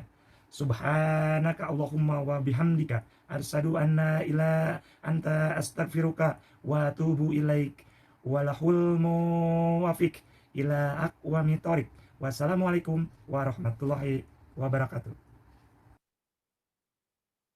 Waalaikumsalam warahmatullahi wabarakatuh. Mangga sebelum ke tanggapan dari yang lainnya, mungkin dari Pak Yogi sendiri mau mengungkapkan, mau curhat bagaimana tuh prosesnya, kesusahannya, kendalanya, ataupun mungkin tujuan dari penjual tersebut. Mangga kepada Pak Yogi disilahkan. Alhamdulillah. Assalamualaikum warahmatullahi wabarakatuh. Atur nuhun Pak Jalal dan rekan-rekan semua. Yang pertama, sebetulnya sistem kebut 1 jam Pak itu. Jadi pembikinannya 1 jam saja. Mudah-mudahan hanya materinya sudah digodok dari awal gitu mengenai riba. Sebetulnya kalau melihat riba, kelas balik dari tahun 2002 Pak sampai saya 2010, saya bergelut di perbankan. Saya mengalami sendiri bahwa yang namanya riba itu jadi betul. Jadi ada 3 yang berperan di contohnya saya di perbankan itu, ternyata yang mencatat, yang meminjam, dan yang lembaga itu emang masuk ke riba. Kenapa? Karena emang jelas sesen pun atau secuil pun bunga bank atau yang dilebihkan itu emang riba. Hanya saya berpikir selama 8 tahun di perbankan, saya saya mengerjakan atau kerja dengan keringat gitu. Intinya ya, walaupun saya tahu itu diharamkan, itu ada ribanya, tetapi dengan saya kerja keras, keringat, sampai saya mendapatkan istri bagus waktu itu, ketika saya di Jalan Merdeka, bagus. Alhamdulillah. Kenangan lama nih. Betul Pak Saiful, betul. Saya waktu itu di Danamon, punten, yang di Jalan Merdeka di Bandung. Karena kapan, saya Pak Yogi kapan? 2002 Pak, 2002 Pak. Saya 2005 Sudah lama. yang ngisi di Danamon. Saya ngisi di Danamon 2005. Oke. Aduh, alhamdulillah. Betul. Tetapi ya ada hikmahnya juga ketika saya berprinsip, saya seorang sarjana pendidikan tetapi bisa ke perbankan, alhamdulillah, mungkin dipercaya sama rekan, sama teman, tetapi lama-kelamaan ya saya berpikir bahwa bunga bank itu dan riba itu ya salah itu menurut saya di Terima kasih. pekerjaan itu. Terima kasih Pak Tuh, Yogi terima atas kasih Pak. Ya, curhatan mangga, nuhun. pengalamannya. Ya, mangga. Mungkin dari teman-teman mau menanggapi, memberikan masukan atau mungkin Boleh ikut masukan ya Pak Jalal? nanti dulu Pak Agus, kita yang lain dulu ya. Bosan Pak Agus teh. Pak. Ya Pak. So, silakan Pak Diman. Aduh, punten Pak Agus, punten. Ya, untuk penilaian dari segi desain saja, memang untuk desainnya saya menyoroti dari ini Pak, pencahayaan Pak. Pencahayaannya sepertinya masih kurang Pak, itu kemudian background juga belakangnya itu kayak ada yang ulang tahun Pak ya. Tahu aja Pak Diman. Ya itu anak Pak.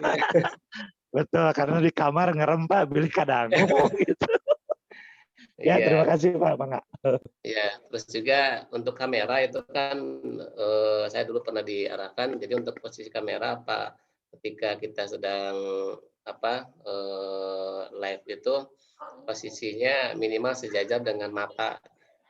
Posisi kamera itu sejajar dengan mata, tingginya gitu ya, supaya pas, like-nya dapatnya begitu, supaya lebih enak saja. Dan juga tadi sepertinya Bapak masih belum menguasai kontennya gitu kan, sehingga nampak sekali tadi terlihat kayak yang lagi baca teks gitu.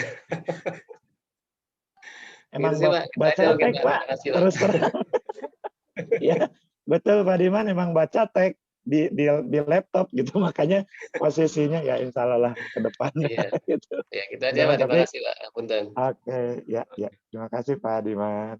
Oke, mungkin kita bisa simpulkan di konten Pak Yogi itu ternyata bunga bangkai lebih indah daripada bunga bang ya. Oke, selanjutnya teman. Bicara apa? Kalam apa Anda? Oke, teman-teman sekalian, kita lanjutkan ke konten berikutnya. Langsung panen ya, panen.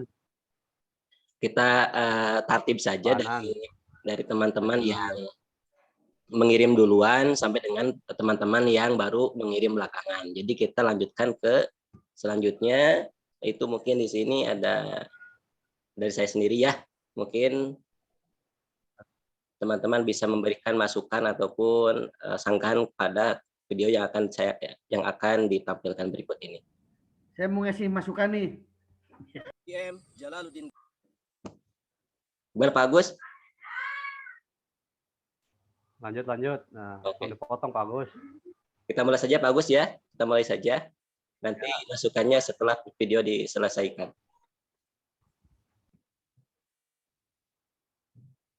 Assalamualaikum warahmatullahi wabarakatuh. Alhamdulillah wahda.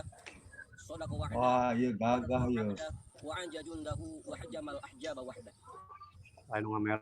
Ayo nya. Illallah wahdahu la syarika. Suara. Wa asyhadu anna nabiyana Muhammadan abduhu wa rasuluhu. Dia mah profesional ya mah. Allahumma shalli ala sayyidina Muhammad ibn Abdillah wa ala alihi wa sahbihi wa man tabi'ahum ila yaumil qiyamah. Amma ba'd. Alhamdulillah, first of all, let us praise of Allah subhanahu wa ta'ala, the Lord of the world, who has given us grace and blessing so that we can move on today. The second, salawat and salam we send to our beloved Prophet Muhammad sallallahu alaihi wasallam, who has guided us from the darkness to brightness, from the Jahiliyah era to the Islamiyah era. Dear viewers, I am Jalaluddin Ginanjar, from a graduate student of Islamic Religious Education at the Islamic University of Nusantara, UNINUS Bandung. And let me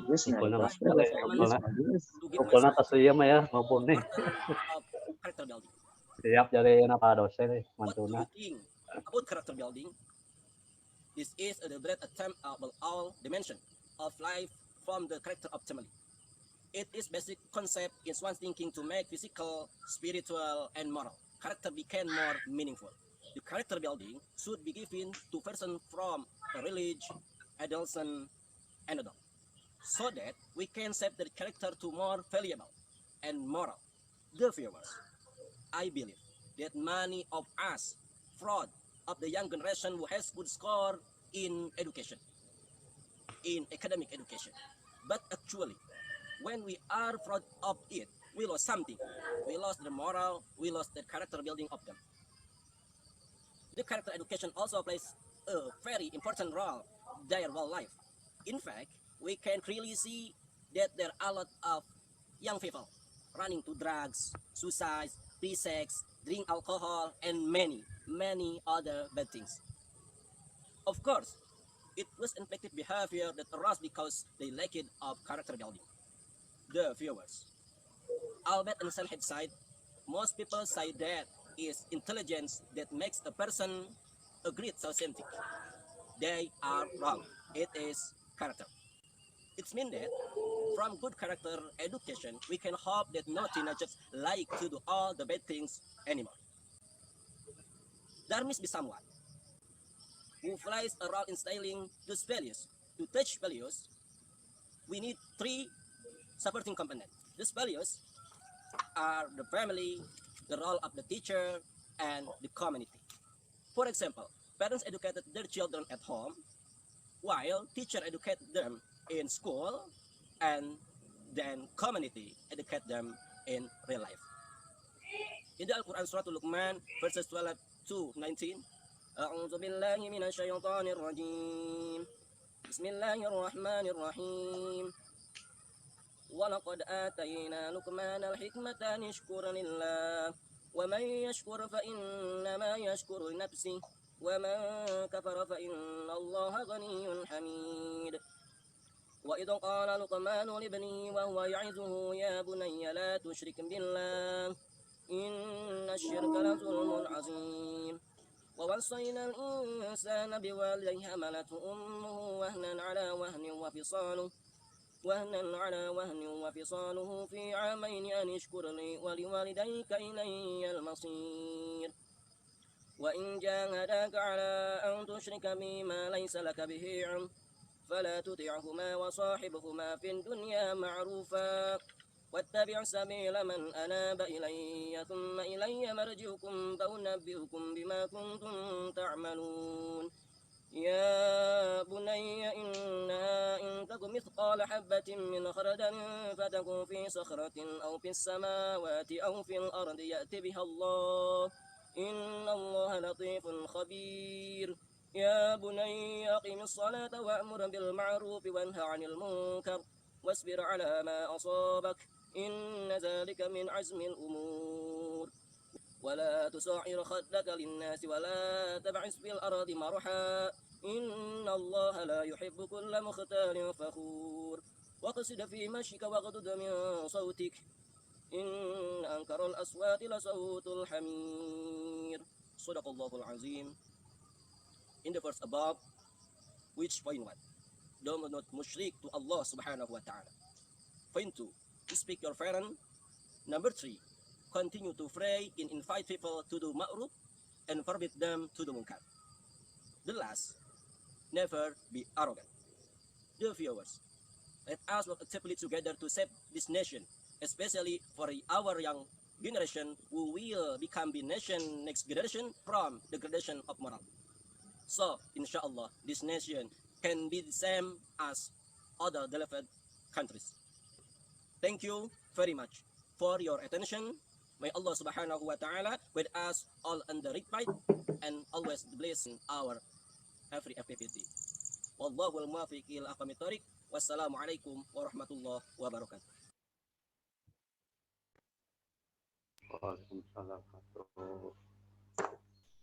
Mungkin langsung saja ke teman-teman yang mau menanggapi, disilakan. Saya komen secara konten, tapi alangkah lebih baik kalau kita kolaborasi bahasanya. Tidak semua memahami ya. Itu pertama. Dan yang kedua, kalau boleh ini. Baca Qur'annya jangan terlalu cepat. Ada hadar, ada murotal. Yang cocok dipakai untuk kultum adalah murotalnya Pak Jalal. Bagus tuh, begitu ya. Oke. Begitu aja. Mungkin dari yang lainnya, yang lainnya. Silakan.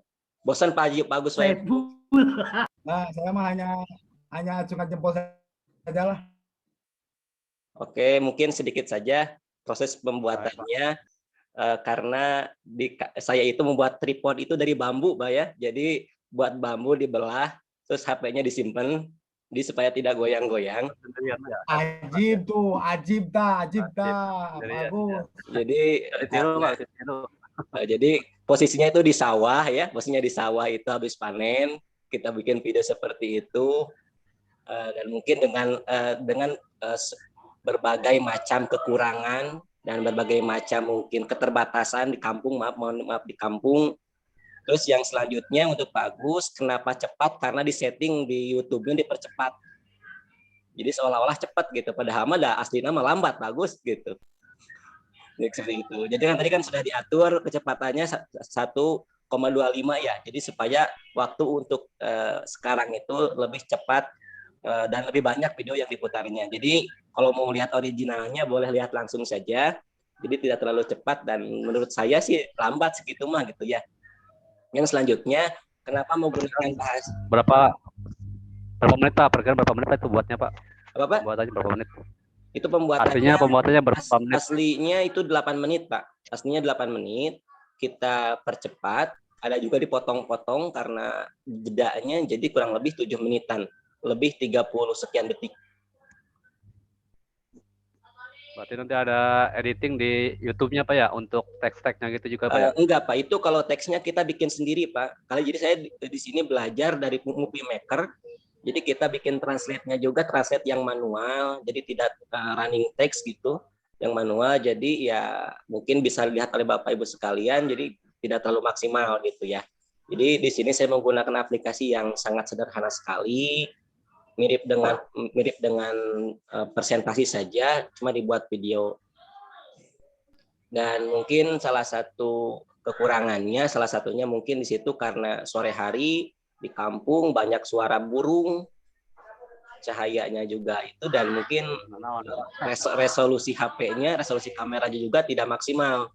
Beda lagi kalau saya mungkin minjam dulu HP Pak Agus gitu, jadi mungkin lebih cerang, lumayan cerang gitu ya.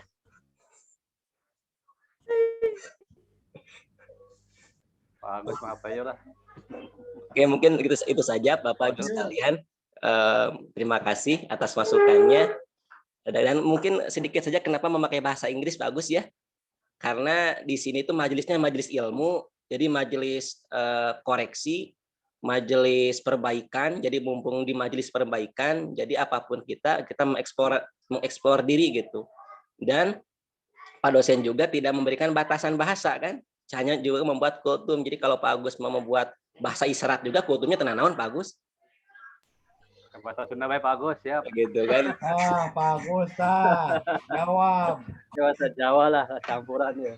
Itu saya tanggapan dari Pak Saiful, aduh liur gitu. Tuhnya. Bagus. Namimah. Pak Saiful kenaonnya juga mau proyek itu. Oke Bapak Ibu sekalian, kita lanjutkan saja ke video selanjutnya dari teman kita di sini yang sudah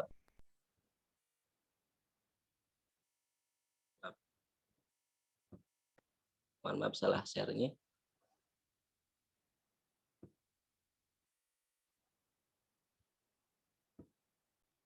Bagian panen. Kita kembali lagi ke penampilan selanjutnya, mungkin Pak Agus dulu ya, karena Pak Agus mengirimnya sebelum Pak Ahmadudin. Jadi Pak Agus dulu ya teman-teman sekalian, mohon disimak dan diperhatikan. Pak Naib, siap Pak Naib ya, biasa kultum. Assalamualaikum warahmatullahi wabarakatuh.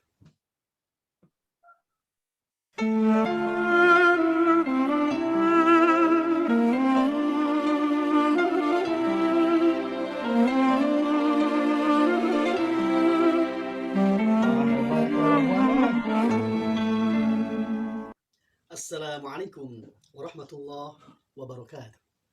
Iya sahaya. Alhamdulillah wassalatu wassalamu ala Rasulillah wa ala alihi thayyibin tahirin al-ma'sumin wa ala alihi wa ashabihi al-muntajabin. Asyhadu an la ilaha illallah wahdahu la syarika lah wa asyhadu anna Muhammadan 'abduhu wa rasuluh. Allahumma shalli ala Sayyidina Muhammadin wa ala ali Sayyidina Muhammad amma ba'd. Qala Allah Ta'ala fil Qur'anil Karim wa huwa asdaqul qailin a'udzu billahi minasyaitonir rajim. Bismillahirrahmanirrahim. Kullu yusibana illa ma kataballahu lana wa maulana wa 'ala Allahi falyatawakkalul mu'minun. Puji dan syukur senantiasa kita panjatkan pada Allah Subhanahu wa taala. Salawat dan salam boleh ngasih masukan? Allah limpahkan kepada junjungan kita Nabi besar Muhammad sallallahu alaihi wasallam, sahabatnya, tabi'in, tabi'at pada kita semua sampai akhir zaman. Hadirin yang dirahmati Allah Subhanahu wa taala, sudah 1 tahun lebih bangsa ini dan negara semua di dunia ini mengalami pandemi COVID-19. Ada yang menerima, ada juga yang tidak menerima. Itu tergantung keimanan mereka. Dan ini sesuai dengan keyakinan kita mengimani kepada Allah Subhanahu wa taala. Kita harus menerima karena musibah ini merupakan qadarullah, takdir Allah Subhanahu wa taala. Bahwasanya Allah Subhanahu wa taala menegaskan pada kita agar kita semua taat atas perintah Allah Subhanahu wa taala. Kata Allah, walau anna ahlul qura amanu wattaqau la fatahna alaihim barakatin minas samai wal ardi bima kanu yaksibun. Kata Allah Subhanahu wa taala, kalau Allah ahli sawer beriman, bertakwa kepada Allah Subhanahu wa taala, maka akan dibukakan pintu langit. Amplopna kanal jika nama ieu mah ya. Banyak orang yang tidak mengimani, banyak orang yang tidak menerima atas nikmat Allah Subhanahu wa taala. Dari Allah Subhanahu wa taala dan membohongkan atas aturan Allah Subhanahu wa taala, hukum-hukum Allah Subhanahu wa taala yang pada akhirnya fa'akhadnahum bima kanu yaksibun. Mereka mendapatkan siksaan dari Allah Subhanahu wa taala. Naudzubillah summa naudzubillah.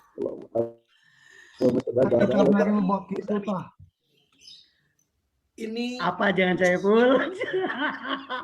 Tetapi tidak ada yang lebih hebat. Kuasa hanyalah kekuasaan Allah Subhanahu wa taala. Mendekat, berdoa dan bertakarub kepada Allah Subhanahu wa taala. Iyyaka na'budu wa iyyaka nasta'in. Hanya kepada Allah di video mah dan hanya kepada Allah Subhanahu wa taala kita memohon pertolongan. Di sana Allah Subhanahu wa taala menggunakan domir kaf atau yang lebih dekat. Intinya apa? Iyyaka na'budu. Tidak menggunakan iyyahu. Kenapa demikian? Saking dekatnya Allah dengan kita. Wa nahnu aqrabu ilaihi min hablil warid. Bahwasanya aku lebih dekat daripada urat leher. Makanya itu sebagai orang Islam yang meyakini pada Allah Subhanahu wa taala, menjalankan perintah Allah, sunnah Rasulullah sallallahu alaihi wasallam, jangan terlalu takut. Maka sekali lagi dekatlah pada Allah Subhanahu wa taala. Apalagi di bulan suci Ramadan ini, kita senantiasa beriktikaf, memohon pada Allah Subhanahu wa taala. Jangan sampai kita berleha-leha, malas untuk beribadah, padahal di bulan suci jangan berleha-leha, awas. Pada Allah Subhanahu wa taala, banyak rahmat Allah Subhanahu wa taala yang dihamparkan untuk orang beriman, untuk yang senantiasa mengikuti, menjalankan perintah Allah Subhanahu wa taala. Dan lagi pemerintah sudah jauh-jauh hari memberikan larangan kepada kita untuk pertama jangan mudik, tetapi banyak masyarakat yang tidak menerima. Pada itu ikhtiar. Dan lagi ada perintah dari pemerintah kita agar kita senantiasa memakai masker, lalu menjauhi kerumunan dan mencuci tangan. Itu merupakan ikhtiari yang harus kita jalani, yang harus kita lakukan dan kita sosialisasikan kepada keluarga kita, ke masyarakat dan hal yang lainnya. Agar apa? Agar diselamatkan dari pandemi ini. Oleh karena itu, sikapilah dengan tenang, sikapilah dengan rahmat dan iman pada Allah Subhanahu wa taala. Maka insya Allah kita pun akan selamat dunia dan di akhirat. Dan di hadis lain, tidak ada suatu penyakit atau musibah yang datang kepada diri seorang Islam yang mengimani Allah Subhanahu wa taala melainkan menjadi keparat kepada dosanya.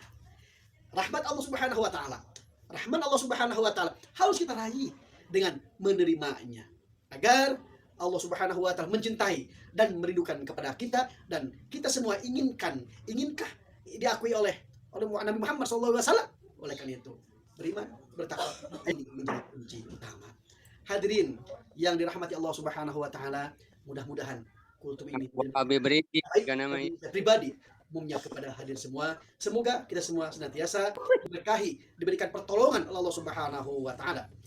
Hadanallah wa iyyakum ajma'in wallahul muwaffiq ila aqwamit thoriq. Wassalamualaikum warahmatullahi wabarakatuh. Waalaikumsalam warahmatullahi Tangan. Waalaikumsalam warahmatullahi wabarakatuh. Teman-teman mungkin langsung menanggapi saja. Assalamualaikum. Waalaikumsalam warahmatullahi wabarakatuh. Silakan Pak Haji. Waalaikumsalam. Saya ngomentar ke Pak Agus nih. Ya, hebat Pak Agus. Cuman ya loba teuing nyebatkeun Allah Subhanahu wa taala na menikat ka murudu ka sabaraha hiji. Loba teuing. Eta mah koreksi we mangga kumaha saena. Tikror teuing seueur tikror. Assalamualaikum warahmatullahi wabarakatuh. Mangga. Waalaikumsalam warahmatullahi wabarakatuh. Pak Agus, saya cuma nanya saja Pak Agus, bagus.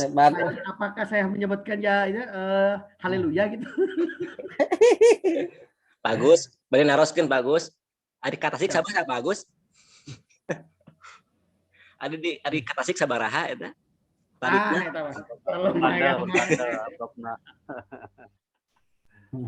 Bagus.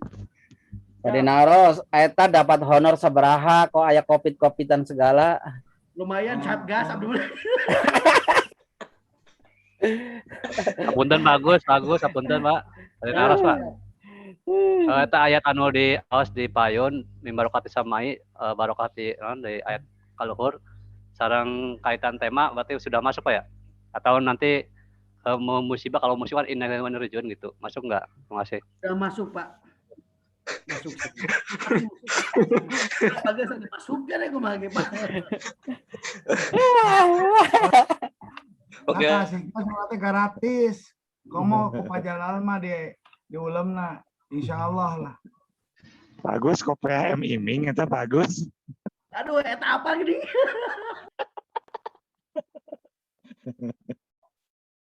Informasi wae Pak Jalal, anjeunna mah tersimpen amplop. Oh gitu. Nah, resepna eusina hungkul.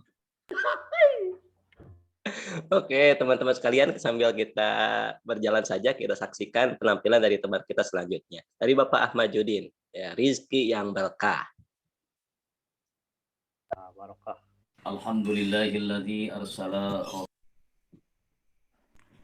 Assalamualaikum warahmatullahi wabarakatuh.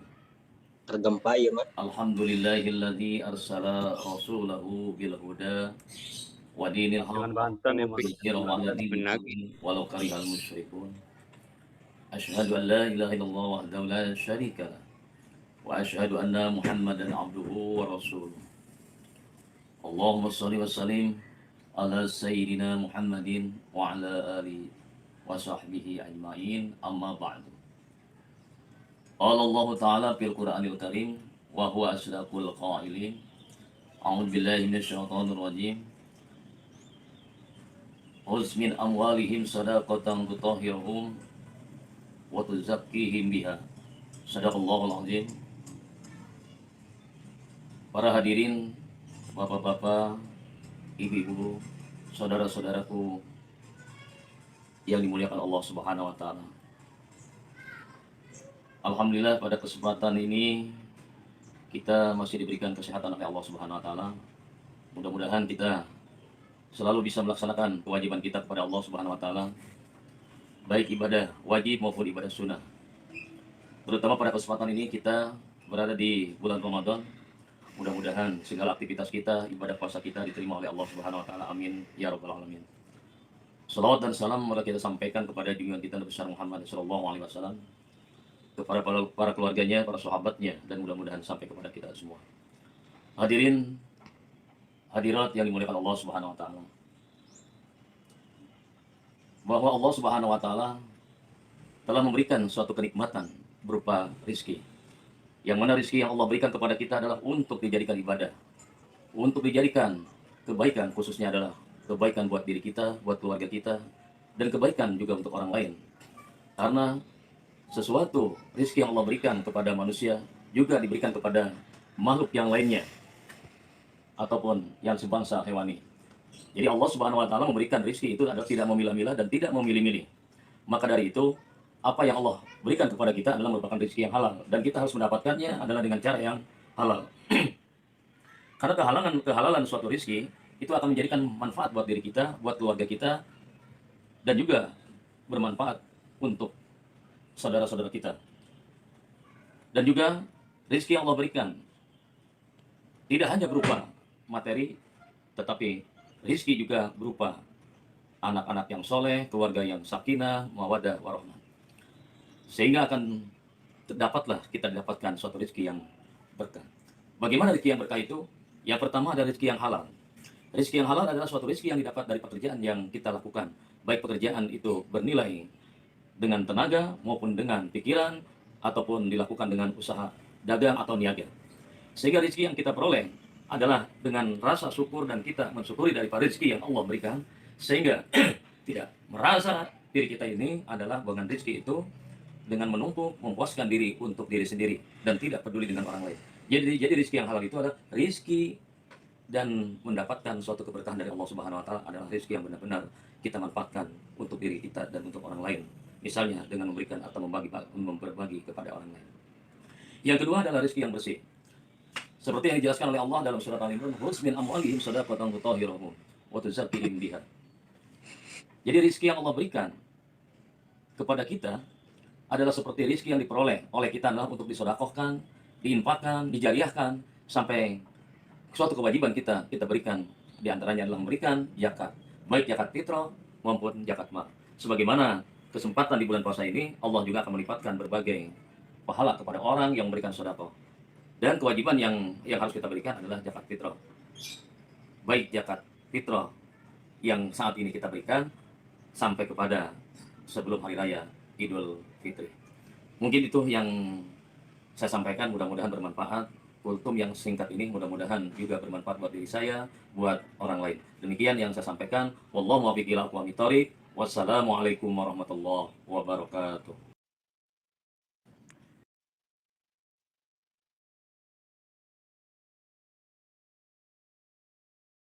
Oke, teman-teman sekalian, mungkin ada langsung tanggapan dari teman yang lainnya menanggapi kultum dari Pak Ahmad Judin. Dipersilahkan. Langsung aja ke panan, Pak. Waktunya, Pak. Ke panan. Oh gitu. Ya, langsung panan wae cenanya. Terus tekiat yang kapal. Mangga.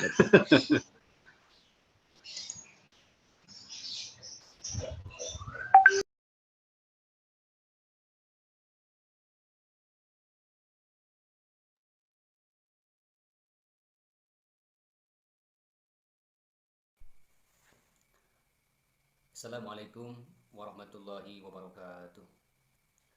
Alhamdulillah.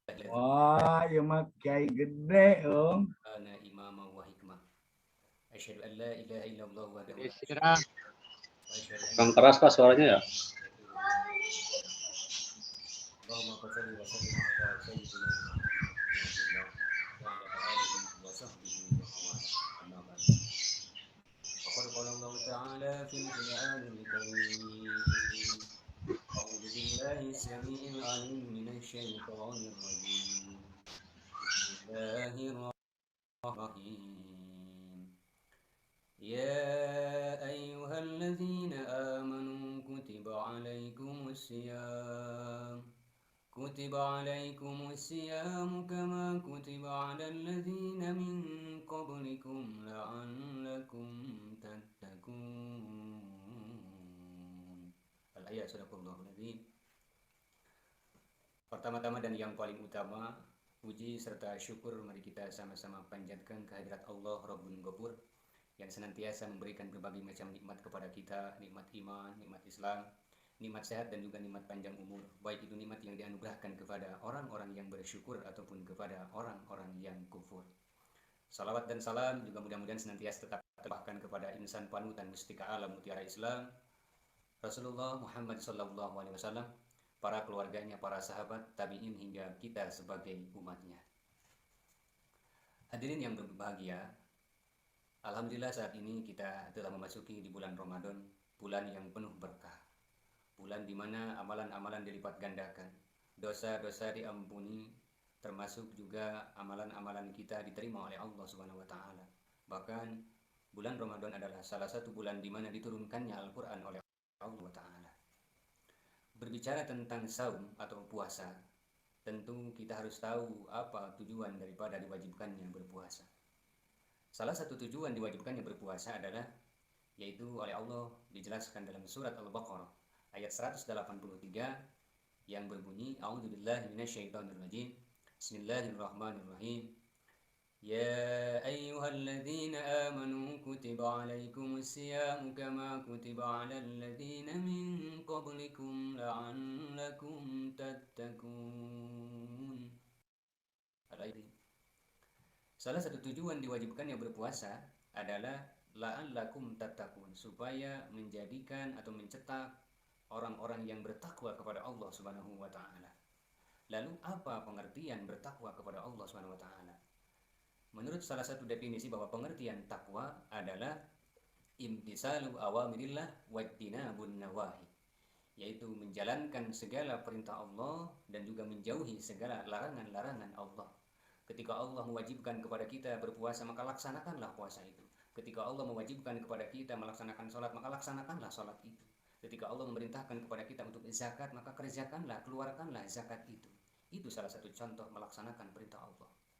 Lalu ketika Allah juga melarang kepada kita untuk berbuat kezaliman, maka tinggalkanlah kezaliman itu. Ketika Allah melarang kepada kita untuk berbuat dusta, berbohong, maka tinggalkanlah dusta dan kebohongan itu. Kenapa? Karena itu adalah menjadikan dosa di hadapan Allah Subhanahu wa taala. Hadirin yang berbahagia, as-shaimin was-shaimat, bahwasanya tidak cukup sampai di sana. Ada di antara ciri-ciri orang yang bertakwa kepada Allah Subhanahu wa taala. Di antaranya Allah menggambarkan di surat Al-Baqarah ayat 3 bahwa salah satu ciri orang yang bertakwa kepada Allah itu adalah yaitu alladzina yu'minuna bil ghaib, yaitu yang pertama adalah mereka yang meyakini. Oke, Bapak Ibu yang kami hormati, mohon maaf mungkin untuk videonya tidak kita selesaikan, dan kita juga bisa lihat masih ada beberapa video yang belum kita lihat, dan mungkin Bapak Ibu sekalian bisa melihatnya langsung di kanal YouTube kelas kita khusus, itu nama YouTube-nya Kominfo Uninus 16A. Jadi itu khusus untuk kelas kita, dokumentasi kelas kita. Untuk selanjutnya untuk closing statement ada kurang lebih 4 menit lagi. Dengan segala hormat kami silakan kepada guru kita, Bapak dosen, Dr. Haji Ahmad Batul Rahman. Baik, terima kasih Kang Jalal. Bapak sebagian sudah menyimak ya, menyaksikan, bagus-bagus, variatif ya, dengan background. Kemudian juga nanti ditawarkan saja ya, nanti Pak Kaprodi mungkin akan menyaksikan, melihat juga, memberikan penilaian. Kan termasuk yang kelompok, kalau yang kelompok sudah ada hasil belum ya? Sudah dibuatkan apa belum? Untuk yang kelompok sampai saat ini belum ada tembusan Pak, mungkin masih dalam proses. Ya, mungkin harus segera ya, kalau bisa Sabtu depan sudah selesai, tinggal nanti disodorkan. Apakah nanti Pak Kaprodi mau menyimak, memberikan penilaian. Jadi termasuk yang barusan sudah dipresentasikan ya, nanti direview, mungkin Pak Kaprodi memberikan reviewnya tersendiri. Nah, saya kira sangat bagus lah. Jadi sebetulnya tidak materi kuliah dengan output tutorial ya, juga ceramah atau kultum. Tentu ini tidak hanya di mata kuliah ini. Bapak berharap saudara punya kreativitas, inovasi ya, kemudian membangun jaringan. Siapa tahu di antara Bapak Ibu Master PAI juga menjadi YouTuber kan? Tinggal rajin-rajin saja. Apabila semua materi, jadi sebenarnya kan bisa begini, Bapak Ibu bikin tim, mungkin timnya bisa istrinya, anaknya, kemudian saudara menjelaskan di whiteboard ya dengan warna, ataupun bisa di PowerPoint, kemudian di video, sehingga satu pelajaran itu nanti ada rekamannya ya, sehingga anak itu kalau dia ketinggalan tidak bisa masuk, mungkin Bapak Ibu guru tinggal silahkan saudara, anak-anakku simak di channel YouTube tanggal sekian atau pertemuan kesekian dengan materi wudhu misalnya kan. Nah, di situ sudah ada. Jadi ada video yang sifatnya praktek langsung, kemudian ada materi, ada dalil ya disesuaikan dengan kebutuhan kelasnya ya. SD, SMP, SMA. Kalau SMA mungkin sudah analisis, ada hikmah ya dan sebagainya. Jadi materinya sama, tapi kedalaman materi tentu berbeda ya. Semakin rendah, artinya semakin anak-anak di situ ada unsur mungkin videonya lebih menarik video yang sifatnya animasi ya. Sebetulnya kan bisa ngambil dari beberapa film yang sudah ada seperti Si Dodo gitu ya, atau yang sudah ada di di film-film di YouTube itu dikolaborasikan. Kemudian Bapak Ibu membuat konten sendiri dengan menjelaskan dan tidak perlu lama-lama ya, 3-5 menit cukup, tetapi kemudian komprehensif. Nah, setelah materi juga bikin latihan evaluasi. Jadi kalau Bapak berharap tidak lagi anak itu diberikan tugas PR gitu ya. Jadi semua diselesaikan dalam satu pertemuan. Nah, bisa nggak kita dengan waktu yang segitu kemudian diselesaikan dalam pelajaran ya, dalam mata pelajaran. Jadi tidak ada beban tugas PR dan sebagainya. Kenapa? Karena semuanya diselesaikan dalam satu waktu. Nah, jadi dengan teknologi ini kan bisa singkat gitu ya. Nah, latihan kemudian diselesaikan bersama, dikoreksi yang kurang, apanya yang kurang, kenapa, apakah dia tidak paham dan sebagainya. Jadi PAI yang sekarang ini harus lebih banyak praktek ya. Kalau dipresentasikan ya 70-30 lah. 70 praktek, 30% itu teori. Kalau nanti offline di kelas mungkin bisa dengan sosiodrama, psikodrama. Artinya Bapak Ibu harus kembali menggali dengan multi metode gitu ya. Multi metode. Bahkan kalau anak-anak suka dengan bahasa Inggris, bahasa Arab kan bisa dengan dengan bahasa-bahasa asing. Bapak kira itu saja Kang Jalal dan kawan-kawan yang lainnya ya yang tidak Bapak sebutkan, sudah jam 9.31. Nah, selanjutnya Kang Jalal bisa dengan Mirwan konsultasi kepada Pak Cipto dan Pak Kaprodi ya. Demikian, walaupun lihatlah gitu ya. Kalau untuk masalah Botram disilahkan aja lah dengan kelas yang lain ya, mau kapan, yang jelas harinya kalau memungkinkan ya Ahad gitu ya, Ahad saja. Demikian, terima kasih banyak semuanya ya. Mohon maaf. Assalamualaikum warahmatullahi wabarakatuh. Waalaikumsalam warahmatullahi wabarakatuh.